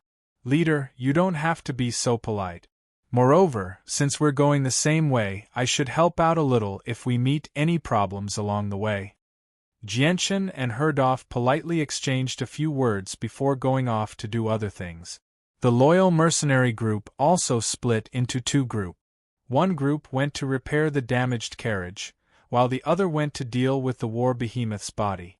Although the mercenaries wanted to transport the war behemoth's corpse and sell it, they were helpless as the war behemoth's body was just too big and heavy. They couldn't move it at all, so they could only unwillingly abandon it in the wilderness. In the end, Jianchen had to take the monster core out of its body. The damaged carriage was repaired very quickly. After that, the group once again set out on their journey to Wake City. However, Jianchen was now sitting on the best mount in the group. The owner of the goods, Mr. Harry, followed beside Jianchen with a charming smile on his face as he tried to befriend Jianchen. At this moment, Herdolf's heart suddenly skipped a beat. He hesitated for a moment before saying to Jianchen, "Jianchen, you look so young. You must have just come to the Tianyuan continent." Jianchen nodded slightly. "Yes, that's right. I've only been out for 2 to 3 years. Then are you willing to join our loyal mercenary group? We may not be powerful, but we're all very united. At the same time, we've roamed the Tianyuan continent for many years now, so we're extremely experienced. We'll be able to familiarize you with the continent faster if you stay with us. After all, the Tianyuan continent is extremely dangerous. A few bald and inexperienced experts will suffer quite a few hidden losses." Herdolf stared at Jianchen with a hopeful look. After seeing Jianchen's strength, he wanted to rope him in. Jianchen smiled apologetically. "Thank you for your appreciation, but I've already joined the mercenary group." "Oh, that's really a pity." Herdolf's face was filled with disappointment.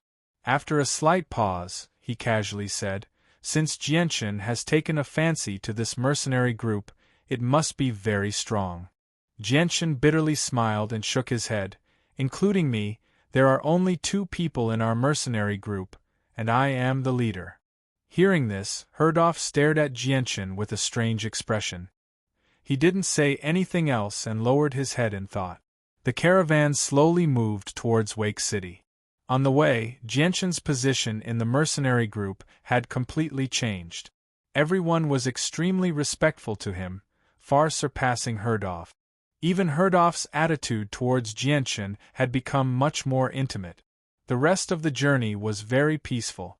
After traveling for 3 days, the caravan finally arrived at the border of Wake City. From here, Jianchen could already see the magical Beast Mountain Range, which was only 20 kilometers away from Wake City. In front of them, the tall walls of Wake City could be clearly seen. Compared to a year ago, Wake City didn't seem to have changed in the slightest. The only difference was that there were many more soldiers standing guard on the walls, and there were also many more guards guarding the gates compared to the last time Jianchen was here.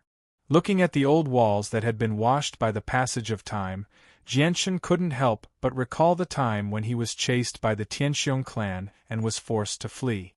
Chapter 210. The caravan smoothly entered Wake City, and Jianchen officially parted ways with the Brotherhood mercenary group. After returning his mount to the Brotherhood mercenary group, he left by himself. Seeing Jianchen gradually disappear into the crowd, Herdolf revealed a hesitant expression. He lowered his head and pondered for a moment. Then he gritted his teeth, as if he had made up his mind about something. He turned to the Brotherhood mercenary group and said, "Brothers, when the goods are delivered to the destination, don't disperse. I have something to announce to everyone." "Yes, leader." The members of the loyal mercenary group answered in unison. Although they were all very puzzled, no one asked. Jianchen leisurely strolled through the streets. He didn't know why, but he felt that the atmosphere in Wake City was more solemn than the last time he was here. It was as if something big was about to happen. At this time, Jianchen passed by a restaurant. A fragrant smell wafted out of the restaurant and into Jianchen's nose. Smelling the unique aroma that could only be found in food, Jianchen stopped subconsciously before making his way into the restaurant. After living in the Huang family village for more than a month, Jianchen had only eaten simple tea and plain food. It had been a long time since he had eaten delicious food. Under the warm greetings of the restaurant's waiter, Jianchen sat down at a table near the window and casually ordered some food. It was almost noon, and the originally empty restaurant was soon full.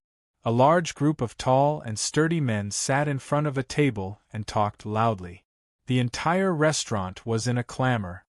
I wonder when this wave of demonic beasts will come and how long it will last. The city lord's mansion has already announced that the demon beast wave will come in a few days. But according to the previous situation, the demon beast wave will last for a few to 10 days. At this time, a few conversations entered Jianchen's ears. Hearing this, Jianchen slightly frowned. After thinking for a while, he muttered, "Demon beast wave, could it be that the demon beasts in the magical beast mountain range are coming to besiege Wake City? No wonder I felt that the atmosphere in Wake City was much more solemn than before." After that, Jianchen sat in front of a table and ate while listening to the conversations of the people in the restaurant. From them, Jianchen obtained a lot of useful information. "Hey, look, aren't those people from the Zhou mercenary group?" A voice suddenly entered Jianchen's ears. When he heard this voice, Jianchen's hand froze in midair. He slightly raised his head and stared at the entrance of the restaurant. He saw 4 armored mercenaries walking in. The armor of these 4 mercenaries was exactly the same. On the left side of their chest, there was an identical emblem. Aside from not wearing a helmet, they were exactly the same as the Zhou mercenary group that Jianchen met in the magical beast mountain range a year ago. The 4 members of the Zhou mercenary group sat down at an empty table not too far away from Jianchen. After ordering their food, they began to whisper to each other. When the 4 of them walked in, the people in the restaurant immediately changed the topic of conversation to the Zhou mercenary group. "I heard that the leader of the Zhou mercenary group, Zhou Yun, broke through from the high-level Saint Master realm to the Great Saint Master realm 3 months ago. With a Great Saint Master in the group, the Zhou mercenary group's strength is now much stronger than before. In Wake City, the Zhou mercenary group can do whatever they want." That's right. Ever since Zhou Yun broke through to the Great Saint Master realm, the Zhou mercenary group's strength has been rapidly increasing. Right now, their mercenary group already has over 100 people. In addition, they have the support of the Zhou clan behind them. I'm afraid that the Zhou mercenary group's strength can easily squeeze into the top 3 in the entire Wake City. Many people in the restaurant were discussing in low voices. Although their voices were very soft, everyone present had a certain level of strength, so they could easily hear these discussions. Hearing everyone talk about their mercenary group's achievements, the 4 Zhou mercenary group members sitting not far from Jianchen couldn't help but reveal a proud expression. In this small Wake City, a Great Saint Master was enough to be considered a peak expert. Their leader's strength had broken through to the Great Saint Master realm, and as a member of the Zhou mercenary group, their status had also skyrocketed. The Zhou mercenary group. I didn't think that I would meet you guys as soon as I arrived in Wake City. Jianchen's gaze was somewhat cold as he stared at the 4 Zhou mercenary group members. A strong killing intent flashed through his eyes. Slowly putting down the chopsticks in his hand, Jianchen stood up and walked in front of the Zhou mercenary group members. His gaze swept over the 4 of them, and his voice was somewhat gloomy as he asked, "The 4 of you are from the Zhou mercenary group?" Hearing this, the 4 Zhou mercenary group members' gazes all landed on Jianchen. From the tone of Jianshan's words, they could already tell that he didn't have good intentions. Their gazes immediately became somewhat fierce.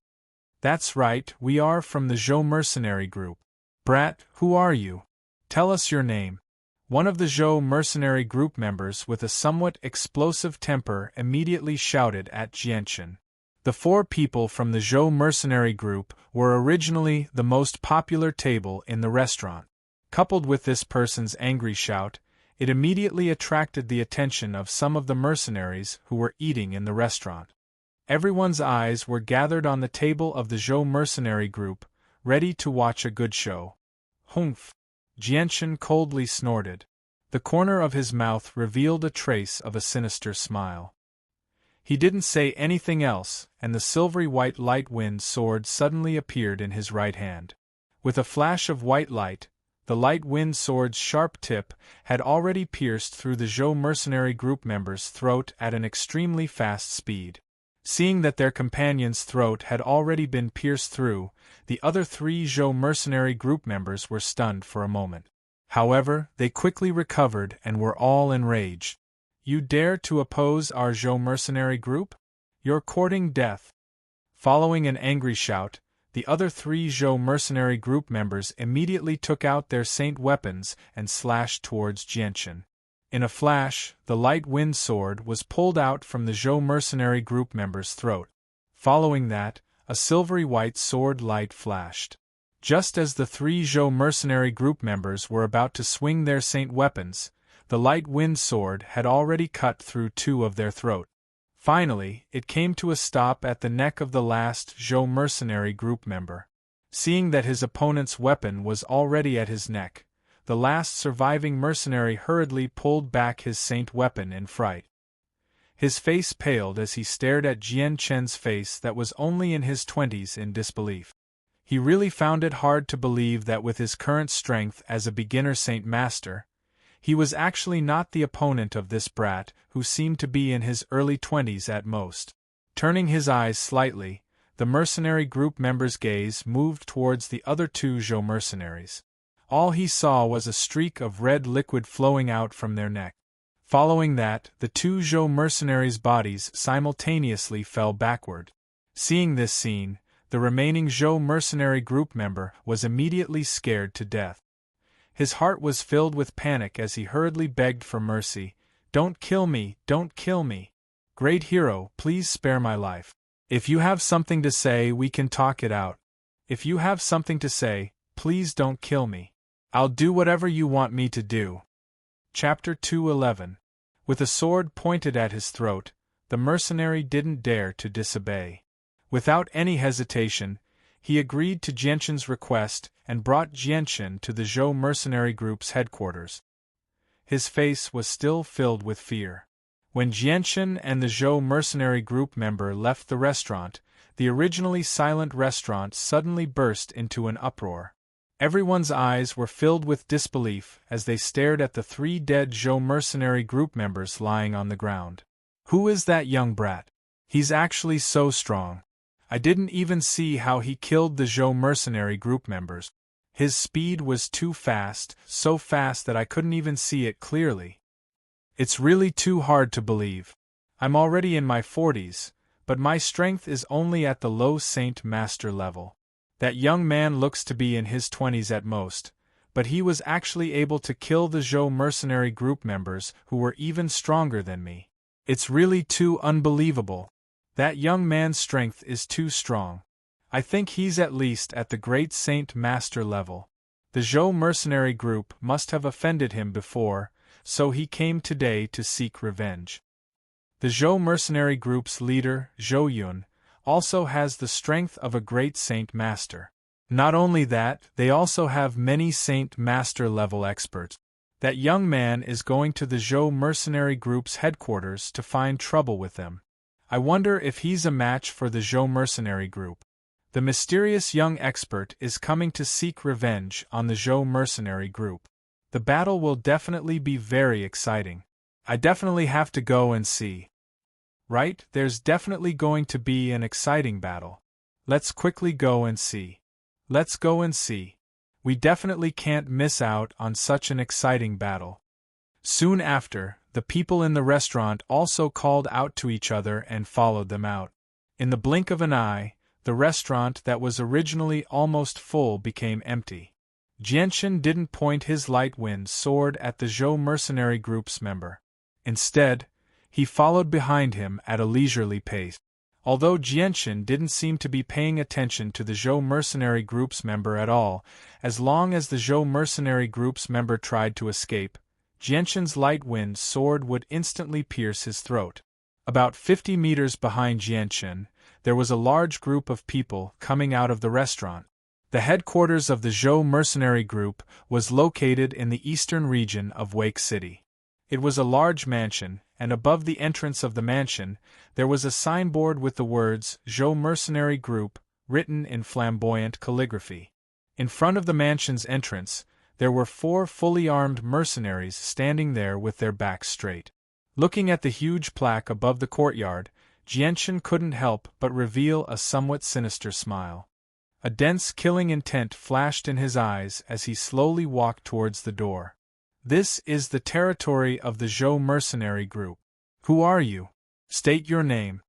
Just as Jianchen approached the door, one of the guards at the entrance stopped Jianchen and stared at him fiercely. Humph! Jianchen coldly snorted as a silver light flashed in his right hand.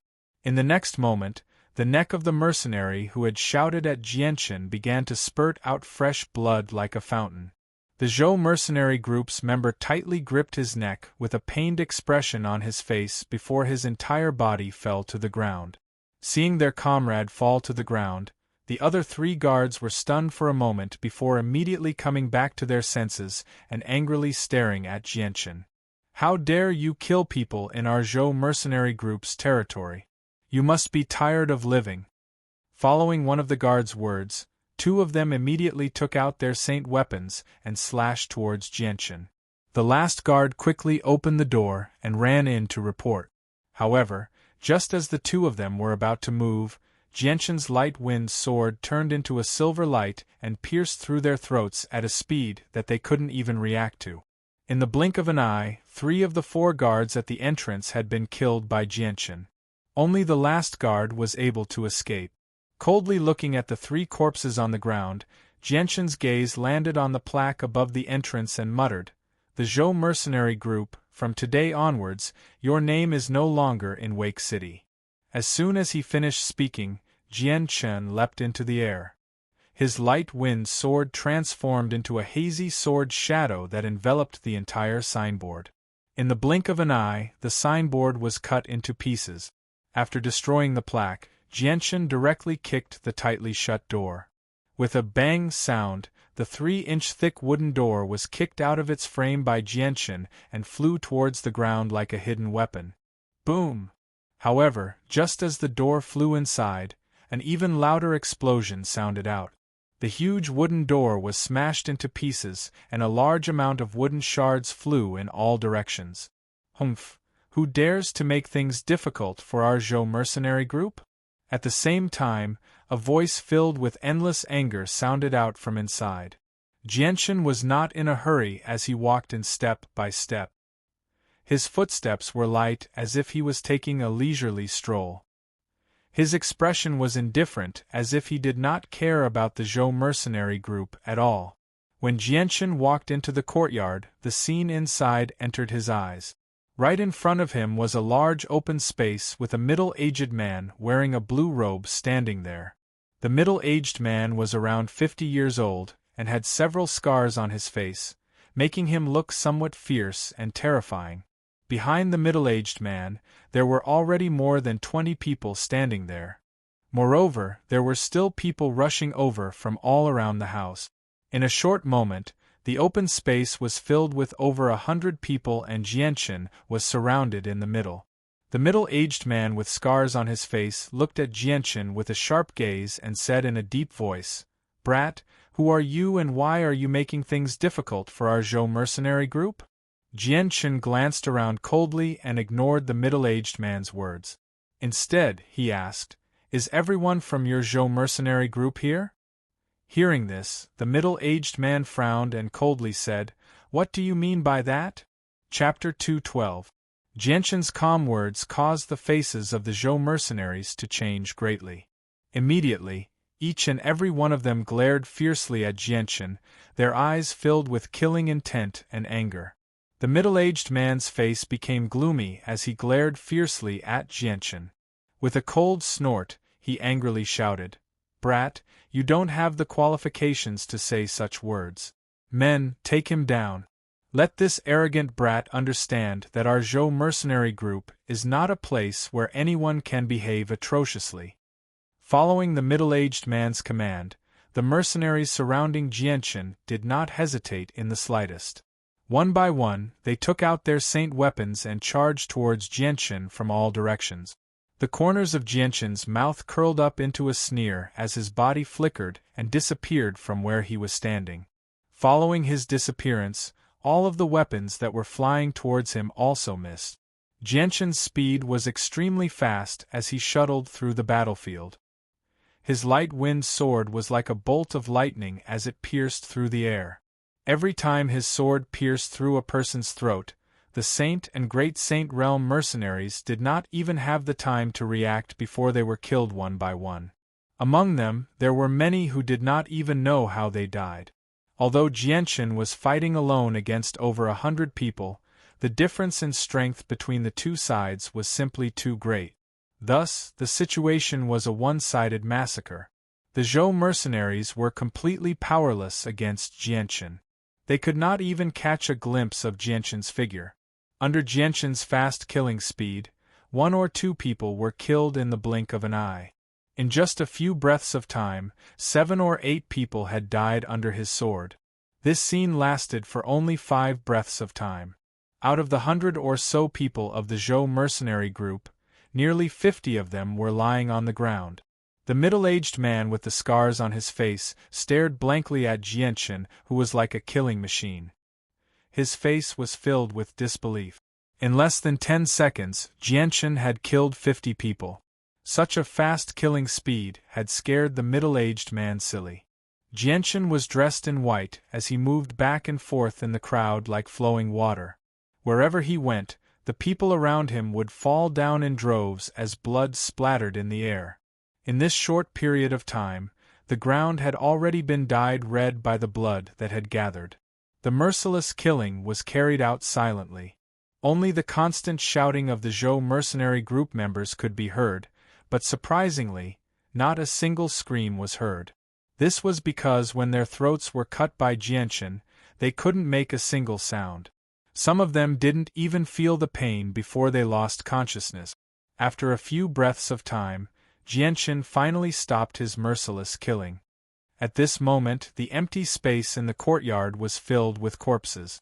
The 100 or so people of the Zhou mercenary group had all been killed by Jianshan. The corpses of the 100 or so people were scattered all over the ground. Each of them only had a single wound on their neck. The bright red blood flowed out from the wound and dyed the entire ground red. The thick smell of blood floated in the air and was abnormally pungent. Just taking a breath would make people feel like vomiting. Right now, only the middle-aged man with the scar on his face and the 10 or so people behind him were still alive. All of them had a sluggish expression on their faces as they couldn't believe what they had just seen. 100 or so people had been completely wiped out by a single person in just a few breaths of time. Moreover, this person was a youth who looked to be in his early 20s. Even though they had seen it with their own eyes, they still couldn't believe it. The 10 or so people were already finished. They were all scared silly by this result and stood there in a daze, unable to say a single word.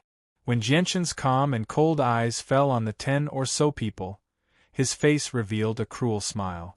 The 100 or so people he had killed before were all saints and great saints.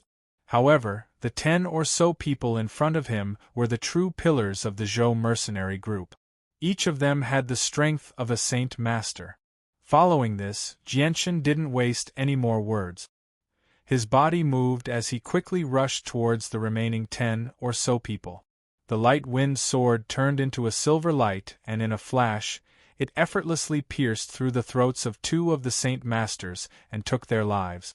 Now that Jianshan's strength had reached the great Saint Master level, these Saint Masters were as weak as ants in his eyes.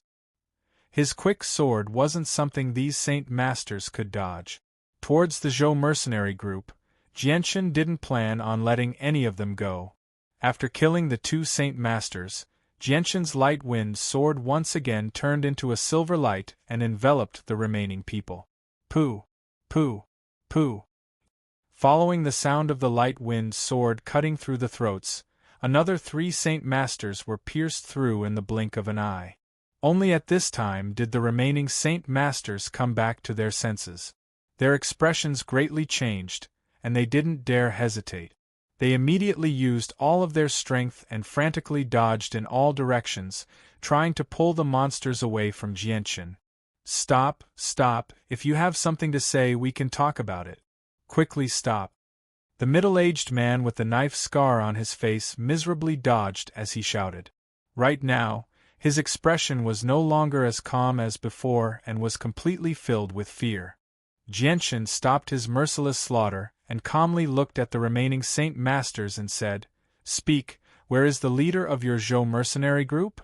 Previously, Jianshan had found out that the leader of the Zhou mercenary group was a great Saint Master, but among these people, there wasn't a single one that had the strength of a great Saint Master.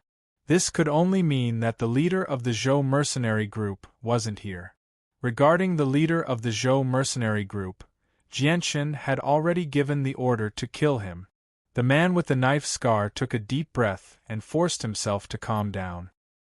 His eyes were filled with fear as he stared at Jianshan. With a trembling voice, he said, "This little brother, I don't know how our Zhou mercenary group has offended you. Why must you be so ruthless?" At this moment, the man with the knife scar's attitude had undergone a great change. Jianshan stared at the man with the knife scar with a sharp gaze. He slowly approached the man and said, "I'll ask you one last time, where is the leader of the Zhou mercenary group?" With regards to the man with the knife scar, Jianshan completely ignored him. Seeing Jianshan approaching, the man with the knife scar nervously retreated. After a moment of hesitation, he said with a trembling voice, "Where is the leader?" "I don't know." Hearing this, Jianshan's eyes turned cold. He didn't give the man with the knife scar a chance to speak and immediately appeared in front of him. The light wind sword turned into a silver ray of light as it pierced towards the man's throat. The man with the knife scar's face changed greatly as he immediately retreated. At the same time, a large sword appeared in his hand in an attempt to block in front of him. But when he raised his large sword halfway, the light wind sword had already reached his throat and pierced deeply into it. The tip of the sword was already covered in blood as it came out from the other side of his neck. Seeing that the man with the knife scar didn't even have the strength to resist Jianshan, the remaining Saint Masters couldn't help but turn pale. They had already lost the courage to continue fighting after witnessing Jianshan's strength. "Quickly run, we'll go find the leader. Only the leader can deal with him." Among the remaining sacred experts, one of them shouted out loudly. As soon as he finished speaking, he ran out of the door with the fastest speed possible. "Right, let's go find the leader." When the others heard this, they immediately came to their senses. Without any hesitation, they all rushed out the door. Jianshan slowly pulled out the light wind sword that was still dripping with blood from the man with the knife scar's neck. He stared at the direction in which the people were running with a cold smile on his face as he leisurely followed behind them. Not long after Jianshan left, the entrance of the Zhou mercenary group's residence was immediately surrounded by a group of people. Upon closer inspection, it was the group of people that had followed them out of the restaurant. However, when the group of people looked through the broken door and saw the scene inside, their faces immediately became sluggish. Their faces were filled with disbelief and disbelief. Chapter 213. Now that Wake City was about to be attacked by magic beasts, the people living here didn't have the slightest bit of panic or fear.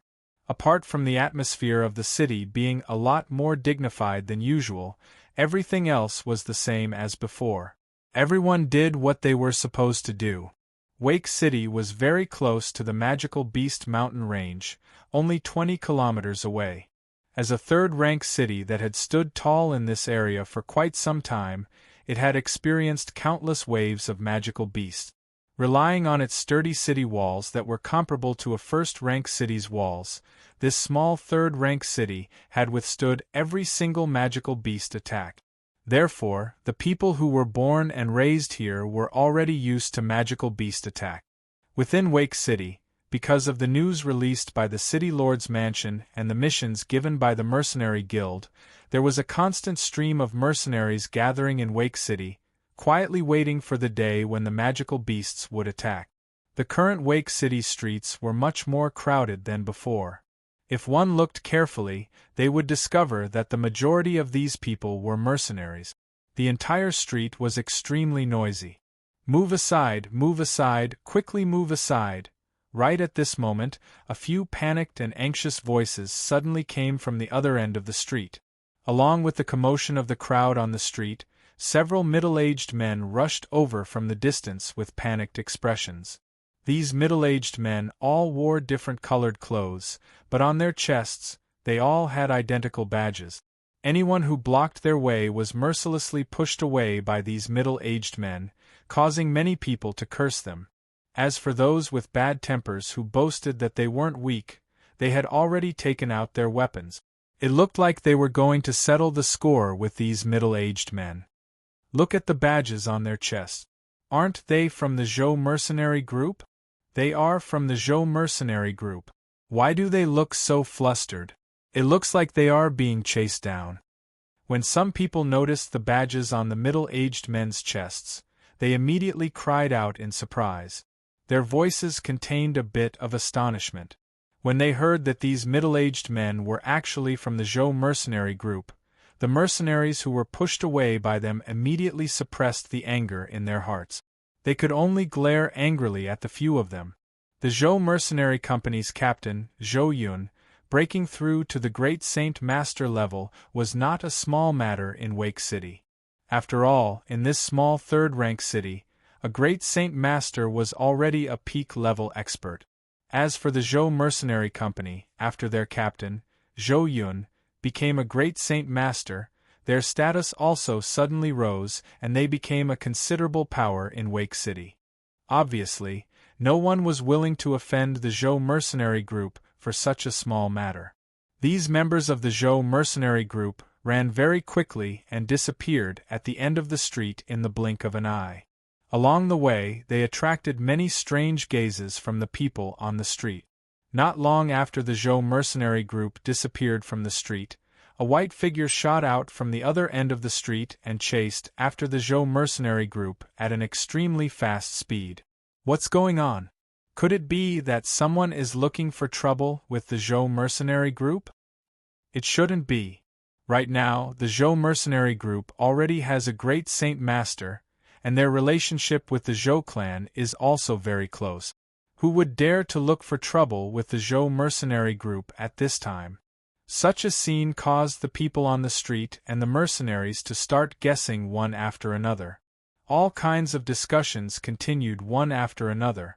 The few mercenaries that escaped from the Zhou mercenary group ran for nearly 10 kilometers in a panic before finally stopping in front of a mansion. This mansion was extremely large. Just the entrance alone was 4 meters tall and 6 meters wide. Above the entrance there was a huge plaque with the words Zhou Clan engraved on it. These 4 words were actually completely made of gold. Just from this point, it could be seen that the owner of this mansion was not only wealthy, but also powerful. Let us in, we are from the Zhou mercenary group. We have something important to report to the leader. A member of the Zhou mercenary group hurriedly yelled at the several guards at the entrance. The guards also recognized a few of them. Seeing their panicked expressions, they knew that something big must have happened. Immediately, they didn't dare to delay and quickly let them in. Inside the Zhou clan's mansion, in a grand hall, an old man who was over 70 years old sat high up in the main seat. Below him, there were more than 10 people of different ages. The old man's gaze fell on a tall and sturdy middle-aged man wearing armor. He smiled and said, "Commander Dually, you don't have to worry about this matter. Our Zhou clan has been established in Wake City for dozens of years. Now that Wake City has become our home, we will definitely use all of our strength to protect Wake City from this wave of magical beasts. We will use our lives to protect the safety of Wake City." Hearing what was said, the armored middle-aged man faintly smiled. He cupped his hands and said, "With these words from the Zhou family's patriarch, this commander also feels a lot more at ease. With the addition of the Zhou family, our chances of victory are a bit greater. Especially Mr. Zhou, who has already reached the great Saint Master level. This is truly something worthy of celebration." Hearing this, a gratified smile appeared on the old man's face. However, he still modestly said, "Commander Harry is too kind. My son Zhou Yun's talent in cultivation is not outstanding. We used a large amount of demon cores, but he only managed to smoothly break through to Great Saint Master a few days ago." As he said this, the old man's gaze fell on a middle-aged man sitting below. The middle-aged man was dressed in a light blue robe. His long hair was tied into a whip and was casually draped behind his back. His pair of ordinary eyes occasionally flashed with a shrewd and sharp light. This person was the leader of the Zhou mercenary group, Zhou Yun. Just as the old man's voice fell, suddenly, a hurried shout mixed with a little bit of panic came from the outside from afar. "Leader, leader, bad news, bad news!" Following the voice, a few middle-aged men wearing the Zhou mercenary group's insignia rushed in from the outside. They were in a sorry state as they loudly yelled. The actions of these few people caused many people in the hall to frown slightly. Their gazes were filled with a trace of displeasure when they looked at these few people. "Impudent! Can't you see that we are in the middle of a meeting? Who allowed you to barge in without any rules?" The Zhou clan's patriarch angrily yelled at these people. "Patriarch, something bad has happened. A person with terrifying strength is seeking revenge on us. Out of the 100 or so members of our Zhou mercenary group, only a few of us managed to escape." A mercenary immediately explained to the old man sitting at the head of the table. Hearing this, everyone's expression changed. What did you just say? Out of the 100 members of the Zhou mercenary group, only a few of you managed to escape?" Sitting at the side, Zhou Yun's expression suddenly changed. He immediately stood up from his chair and shouted at these people. "Yes, leader, only a few of us managed to escape." This mercenary's expression was filled with panic. Even his voice was trembling. "Then what about the others?" Zhou Yun's expression instantly became gloomy. All dead, all dead," a mercenary replied with a trembling voice. Hearing this, a strong killing intent emitted from Zhou Yun's body. He angrily yelled, "Who did this?" Bang! Chapter 214. The sudden loud noise caused everyone in the hall to be stunned. However, everyone's faces immediately became gloomy. None of the people present were mediocre. With their hearing, they already knew from the source of the sound that it was the sound of someone breaking the door. "Impudent!" The head of the Zhou clan, who was sitting at the head of the table, fiercely slammed his palm on the armrest of his mount, causing the abnormally sturdy armrest of the throne to crack. "Who is so bold to actually dare to cause trouble in our Zhou clan? Everyone, follow me outside to take a look. I want to see who exactly is this person." The head of the Zhou clan immediately stood up from the throne and walked outside with a gloomy face. As for the other people in the hall, they were filled with anger as they followed the head of the Zhou clan out of the hall. When the head of the Zhou clan led a dozen people to the entrance of the Zhou clan, the place was already surrounded by dozens of Zhou clan guards. Even further away, there were still guards rushing over after hearing the news. At the entrance of the Zhou clan, the number of people was constantly increasing. "Quickly move aside, the head of the Zhou clan is here." A sharp-eyed guard saw the head of the Zhou clan arrive and immediately opened his mouth to shout loudly. Immediately after, the guards that tightly surrounded the entrance of the Zhou clan immediately moved aside to make a path. The scene of the Zhou clan being surrounded also fell into the eyes of the people of the Zhou clan. They saw that the person who was surrounded by the guards of the Zhou clan was a young man who seemed to be in his early 20s. The young man was wearing white clothes. Although it was a relatively cheap cloth garment, it couldn't cover up the young man's unique temperament at all. This was definitely not something that an ordinary person could possess. The young man was very handsome. His skin was as white as mutton fat, and his handsome facial features were matched with a pair of jet-black eyes that seemed ordinary but were filled with a strange charm.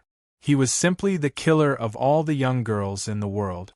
Seeing that the person who came to cause trouble was actually a young man who was only in his early 20s, the head of the Zhou clan's eyes suddenly shot out a fierce light.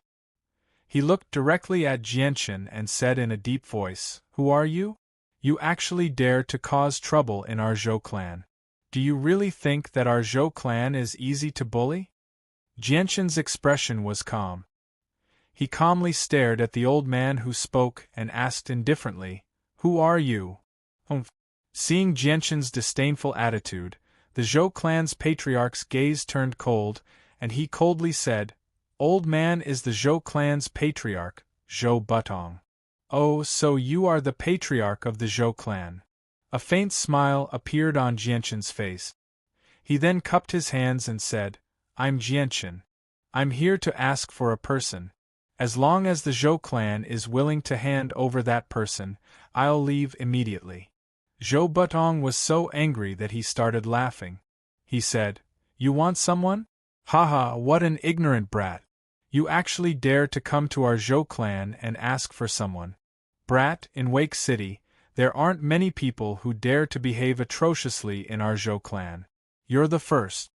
Jianchen laughed and said, "It seems like I should feel honored. Patriarch Zhou, I won't waste any more words with you. I wonder if the Zhou clan's mercenary group's leader, Zhou Yun, is here." "I am Zhou Yun." Just as Jianchen finished speaking, Zhou Yun stepped out from the crowd. His eyes were filled with killing intent as he stared at Jianchen like a hungry wolf. His face was gloomy as he said, "I heard that you have already massacred my Zhou clan's mercenary group. Is this true?" "That's right." Hearing these words, Zhou Yun could no longer hold himself back. His eyes turned red as an intense killing intent began to emanate from his body. Immediately after, a long spear appeared in Zhou Yun's hand. He said in a low voice, "You dare to destroy the mercenary group that I spent over 20 years to establish. Brat, no matter who you are, I, Zhou Yun, will make you suffer. I will make you suffer all the torments in the world and avenge my brothers who died." As soon as he finished speaking, an intense amount of Saint Qi surged out from the long spear in Zhou Yun's hand. The long spear in Zhou Yun's hand turned into a blur as it pierced towards Jianchen. Jianchen's face revealed a trace of a cold smile. The silver-white light wind sword appeared in his right hand in a flash as he thrust it out like lightning. Ding! The light wind sword's sharp sword Qi collided with Zhou Yun's long spear in midair. Following a clear ding sound, the energy from the two saint weapons collided and immediately formed a visible ripple of energy that spread out in all directions. Along the way, the dust on the ground was blown away, causing the entire area to be covered in a dusky haze. Some of the weaker guards who were standing in the area were pushed back by the energy ripple. After blocking Zhou Yun's long spear, Jianchen did not stop moving. He immediately closed the distance between him and Zhou Yun. Following a flash of silver-white light, the light wind sword pierced towards Zhou Yun's throat with lightning speed. The speed of the sword was extremely fast. By the time Zhou Yun realized that the sword was coming, the light wind sword was already less than a foot away from his throat. Zhou Yun's face suddenly changed, but the rich experience accumulated from many years of battle made him not panic in the face of danger. He immediately retreated as fast as he could, and at the same time, the long spear that he had thrust out was instantly retracted, and then he immediately blocked in front of himself. Ding! The moment Zhou Yun used his long spear to block in front of him, the light wind sword's tip had already pierced through the spear shaft. A powerful force was transmitted from the light wind sword through the long spear and into Zhou Yun's body. Zhou Yun was immediately pushed back several steps. Although he managed to block the fatal blow, Zhou Yun's forehead was already covered in cold sweat. His face was slightly pale, and his heart was filled with shock. What a fast sword! How could his sword be so fast? I almost couldn't react in time. Although Zhou Yun was a great Saint Master, he hadn't been a great Saint Master for long. He was only at the initial stage of a great Saint Master.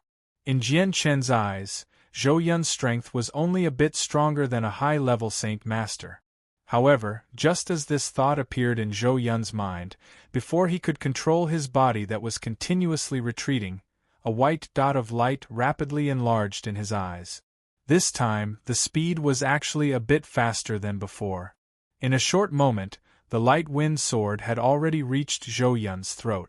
At this moment, Zhou Yun's face was still filled with disbelief. This sword was just too fast. It was so fast that he didn't even have time to react.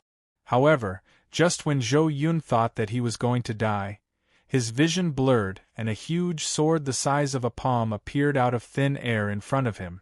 At the same time, Zhou Yun felt a pair of strong hands grabbing his shoulders and throwing him back. Ding! With a light sound, the sword that was originally aimed at Zhou Yun's throat suddenly pierced through the giant sword that was blocking it. The person holding the giant sword was actually the Zhou clan's clan head, Zhou Butong. However, the current Zhou Butong gave off the feeling of a sharp sword that had been unsheathed. The sharpness that had been hidden in the scabbard for an unknown period of time had finally been revealed. Chapter 215. At this moment, the face of the Zhou clan's patriarch, Zhou Butong, had already become extremely serious. The gaze he used to look at Jianchen had already lost its previous contempt. Although the latter's age was still extremely young in his eyes, right now, he was already looking at him with the attitude of facing an opponent of the same level. He did not dare to underestimate or be careless in the slightest. This was because from the few times that Jianchen had attacked before, he had already seen how powerful Jianchen was. Previously, if he had not acted in time, his son Zhou Yun would have already lost his life. Moreover, just now, when he had saved Zhou Yun from Jianchen's hands, he had also used his full strength, exploding his speed to the extreme. Only then was he able to save Zhou Yun in a dangerous situation. This was because the speed of Jianchen's 3 consecutive sword strikes was extremely fast. Even with his current strength, he had to be careful when dealing with them. Especially the third sword, the speed of that explosion was something that even he had to be cautious of. Zhou Budong's heart was secretly shocked. Jianchen's age seemed to be only a little over 20 years old. Such a young age, yet he possessed such great strength. With his rich life experience, from this point alone, he began to secretly guess Jianchen's background. He did not believe that a youth without any background could reach the strength of a great Saint Master at such a young age. Zhou Budong's face was serious as he stared at Jianchen. In a deep voice, he said, "I wonder which clan this little friend is from, and what grudges do you have with my son Zhou Yun? Perhaps this is all a misunderstanding. Whether it is a misunderstanding or not, I naturally know in my heart. There are some things in the past that I do not wish to bring up again. Today I will definitely kill Zhou Yun. If your Zhou clan stays out of this, then naturally nothing will happen. However, if you want to get involved, then today, I will erase your Zhou clan's name from this place." Jianchen's tone was very calm, but within this calm tone, it was filled with arrogance. When these words were heard by the people of the Zhou clan, their faces immediately became gloomy. Pairs of eyes filled with killing intent gathered on his body one after another. However, Jianchen's expression didn't change in the face of the numerous fierce gazes, and his expression was still calm and composed. Upon hearing Jianchen's words, Zhou Budong's expression turned incomparably gloomy. Glaring fiercely at Jianchen, he said, "Little friend, your tone is a little too arrogant. I admit that your strength is not bad, but with just your strength alone, you want to destroy my Zhou clan? Humph, do you really think that my Zhou clan is made of mud? Zhou family head, it seems like you are determined to protect Zhou Yun." Jianchen's tone gradually turned cold, and his eyes flashed with killing intent. Zhou Butong waved the giant sword in his hand and coldly said, "If you want to take my son's life, then let's see if you have the ability." Wait. Just as the two sides were about to draw their swords, a voice suddenly sounded out. The person who spoke was a tall and sturdy middle-aged man wearing armor standing behind Zhou Butong. The middle-aged man wearing armor walked out with large strides, stopping between Jianchen and Jianchen. With a smile on his face, he said to Jianchen, "Little brother, can you sit down and talk about the grievances between you and the Zhou clan? If you can turn a big matter into a small one, and a small matter into a small one, that would be for the best. Why must you insist on fighting and killing? Especially since Wake City is about to be attacked by a wave of magical beasts. This is a time where we need to be united. We cannot fight at this juncture. After all, this concerns the lives of hundreds of thousands of people in Wake City. I hope little brother will reconsider." Perhaps because he saw that Jianchen's strength was not ordinary, the middle-aged man's tone was extremely gentle. Jianchen's gaze fell on the middle-aged man. His gaze lingered on the armor he was wearing, and he calmly asked, "Who are you?" Towards Jianchen's tone, the middle-aged man's face did not reveal the slightest trace of anger. Instead, he smiled and said, "My name is Duoli. I am the commander of Wake City's defense forces. I am in charge of the entire city's defense forces." "So it is Commander Duoli. Commander Duoli, please step back. This is a matter between me and them. I do not wish for others to be involved." Jianchen opened his mouth to speak. Commander Duoli sighed and said, "Little brother, this is not a normal time. Can't we all sit down and have a good talk?" Jianchen shook his head slightly. "There is no room for discussion. Commander Duoli, please step back. Commander Duoli, don't get involved in this matter. Since this brat who does not know the immensity of heaven and earth wants to destroy my Zhou clan, then I will let him see the strength of my Zhou clan. Furthermore, the Zhou mercenary group that my son painstakingly created was also destroyed by this brat. Tell me, is there any room for discussion?" Zhou Butong said with a gloomy face. His eyes were filled with killing intent as he looked at Jianchen. "Arrogant brat, let me personally deal with you." As he spoke, Zhou Budong's body transformed into a blur as he charged towards Jianchen. The gigantic sword in his hand was brimming with saint force as it tore through the air with an ear-piercing sound, slashing towards Jianchen's head. Jianchen's eyes turned cold. His light wind sword turned into a ray of silver light as it met the incoming large sword. Seeing that the situation had escalated to a point of no return, Commander Duoli's eyebrows wrinkled as he muttered, "Wake City is about to face the threat of the demon beast wave. Although this youth is young, his strength has already reached the great Saint Master level. This is a very powerful force. At this critical moment, we cannot allow either side to suffer any losses. If we want to resolve this grudge, then we can only go find the City Lord." Thinking up to this point, Commander Harry did not dare to delay any longer. He immediately left the area and ran as fast as he could towards the City Lord's mansion. In the courtyard of the Zhou clan, Jianchen was fighting alone with a group of people. The patriarch of the Zhou clan, Zhou Butong, was also a great Saint Master. He had reached the peak of the Great Saint Master level 20 years ago, and was only a step away from becoming an Earth Saint Master. However, because breaking through to the Earth Saint Master level was extremely dangerous, and he did not have complete confidence that he could successfully break through to the Earth Saint Master level, his strength had remained at the peak of the Great Saint Master level for the past 20 years. The light wind sword in Jianchen's hand danced as he continuously attacked Zhou Butong. His attacks seemed to be endless, each one faster than the last. Facing Jianshan's inconceivably fast sword techniques, Zhou Butong had to focus all of his attention. He had to use all of his strength as a peak great saint master. Even so, with the help of a group of guards, he could only barely match up to Jianshan. Chapter 216. The battle had only lasted for a short while, but more than 20 of the Zhou clan's guards had already died. Looking at these dead guards, Zhou Budong's expression did not change at all. These guards were all hired by him and were not part of the Zhou clan. Therefore, the death of these guards did not affect the Zhou clan's strength in the slightest. If worse came to worst, he could just hire more in the future. All of you, attack him together. Whoever can injure him, I will reward them with 1,000 purple coins. If you can capture him, I will reward you with 10,000 purple coins. Zhou Butong commanded loudly. With such a great reward, there would definitely be brave men. Hearing Zhou Budong's generous reward, the eyes of the group of guards began to burn with passion.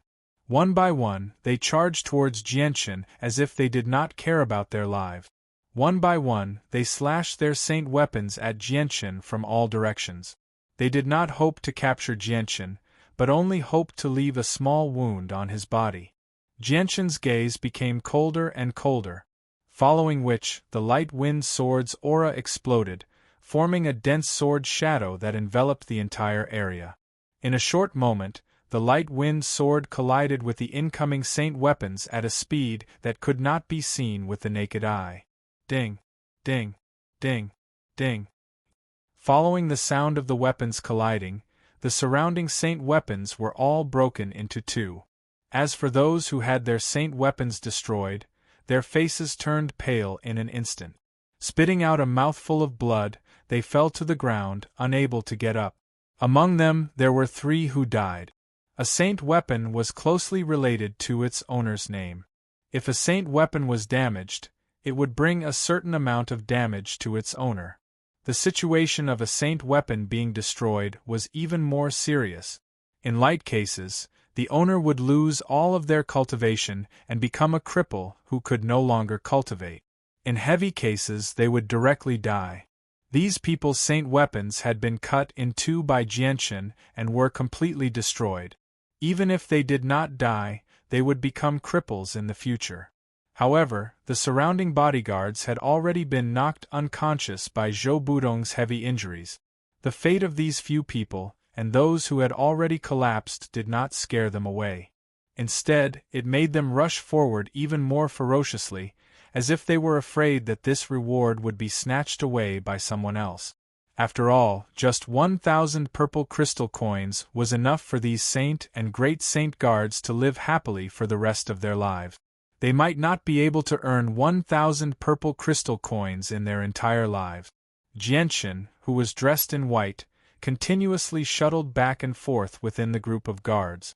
Along with the unceasing flashes of the silver-white sword, the Zhou clan guards also fell down in droves. In just a short moment, the total number of the 100 guards had been reduced by half. The patriarch of the Zhou clan, Zhou Butong, had already retreated from the battlefield. His expression was incomparably solemn as he stared at Jianshan, who was like a killing machine, mercilessly reaping lives. Patriarch, this person's strength is very strong. Moreover, the speed of his sword is really too fast. Even I am unable to see it clearly. These guards are simply unable to dodge. If this continues, I'm afraid that these guards will not be able to hold on for long before they are all annihilated. Standing behind Jianshan, a middle-aged man also had a solemn expression as he stared at Jianshan and said in a deep voice. A cold light flashed in Zhou Budong's eyes as he said in a deep voice, "He is using such a fast sword technique. I'm afraid that the consumption of his saint force will be extremely large." Moreover, he had already gone through a battle when he destroyed the Zhou mercenary group. Right now, his saint force will definitely not be able to last for long. Let these guards exhaust his saint force first. I don't believe that his saint force is endless. Zhou Lianyun, immediately go and bring the Tiger King squad over. This time, the enemy's strength cannot be underestimated. Perhaps this battle will determine the life and death of our Zhou clan. We must do our best to deal with this. Yes, Patriarch. One of the guards accepted the order and immediately ran towards the Zhou clan's back courtyard. The merciless slaughter continued for a while. Of the Zhou clan's guards, only a dozen or so were left alive. The ground was littered with over 100 corpses. Fresh blood had already dyed the marble floor of the Zhou clan's jeep a bright red. Jianshan's body slightly swayed as he arrived in front of the last dozen or so guards. The light wind sword in his hand transformed into a blurry shadow as it flashed through the air.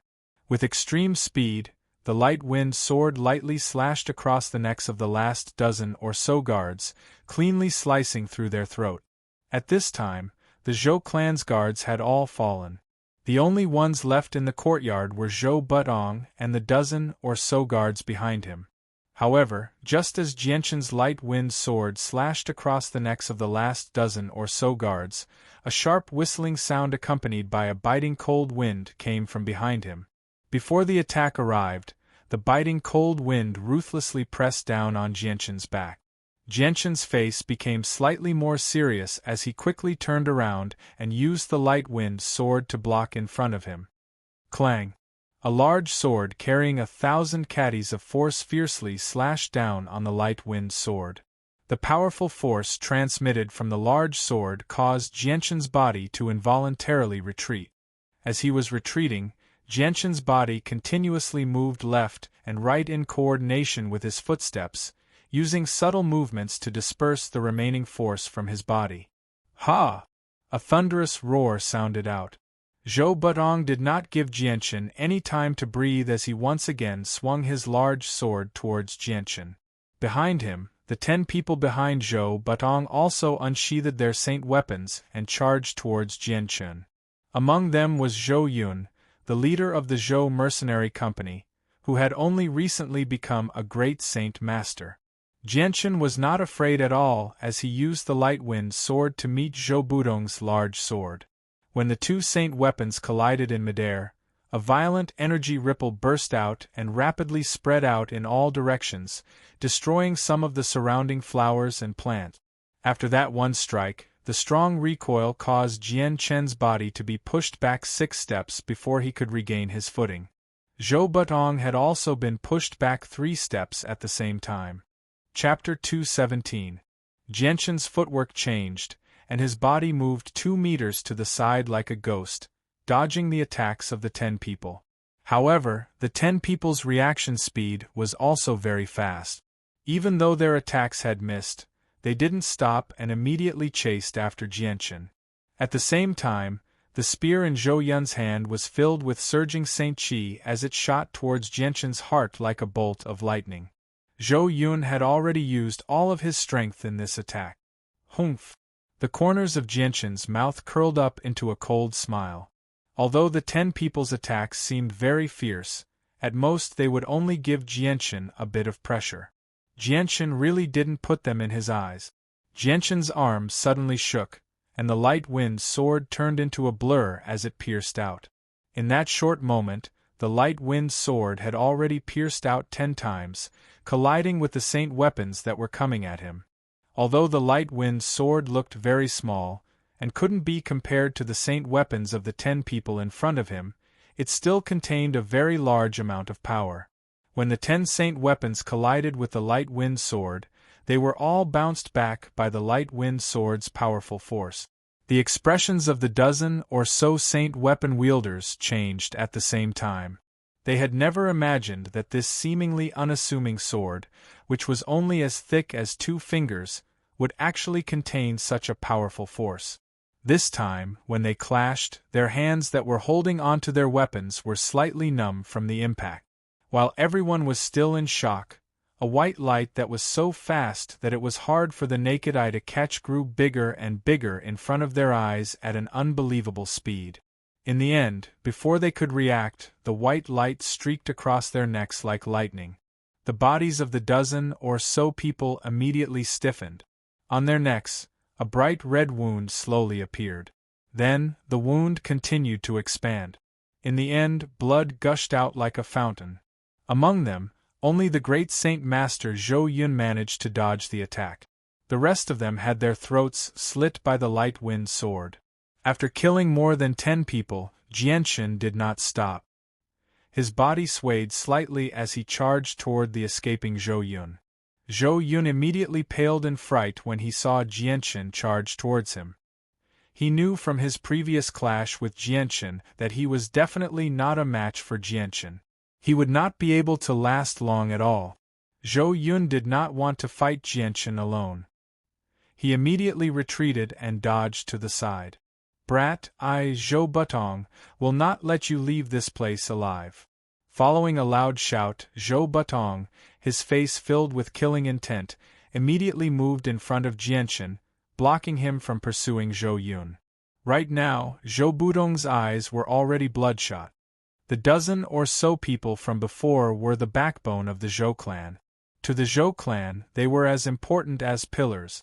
Not only did they all have the strength of a Saint Master, they were also quite intelligent in business. They were practically in charge of all the businesses of the Zhou clan. Now that these pillars had died, the Zhou clan's losses were quite disastrous. Jianchen coldly snorted and said, "Originally, your Zhou clan could have stayed out of this matter, but since you insist on interfering, then your Zhou clan's destruction has already become a foregone conclusion. You want to kill me? Based on your current strength, you do not have the ability to do so." After he finished speaking, Jianchen did not hesitate. The light wind sword in his hand brought out a series of sword shadows as he attacked Zhou Butong. At this time, a small group of armored people suddenly rushed out from the backyard of the Zhou clan. There weren't many people in this small group. There were only about 20 of them. However, this group of people was very disciplined. It was as if they were a well-trained army. Even the footsteps of their feet were exactly the same when they were running at high speed. "Patriarch, the Tiger King squad has been brought here." A middle-aged man at the front of the group called out to Zhou Butong. Hearing this, Zhou Budong's spirit was roused. His figure was somewhat embarrassed as he dodged Jianchen's long sword.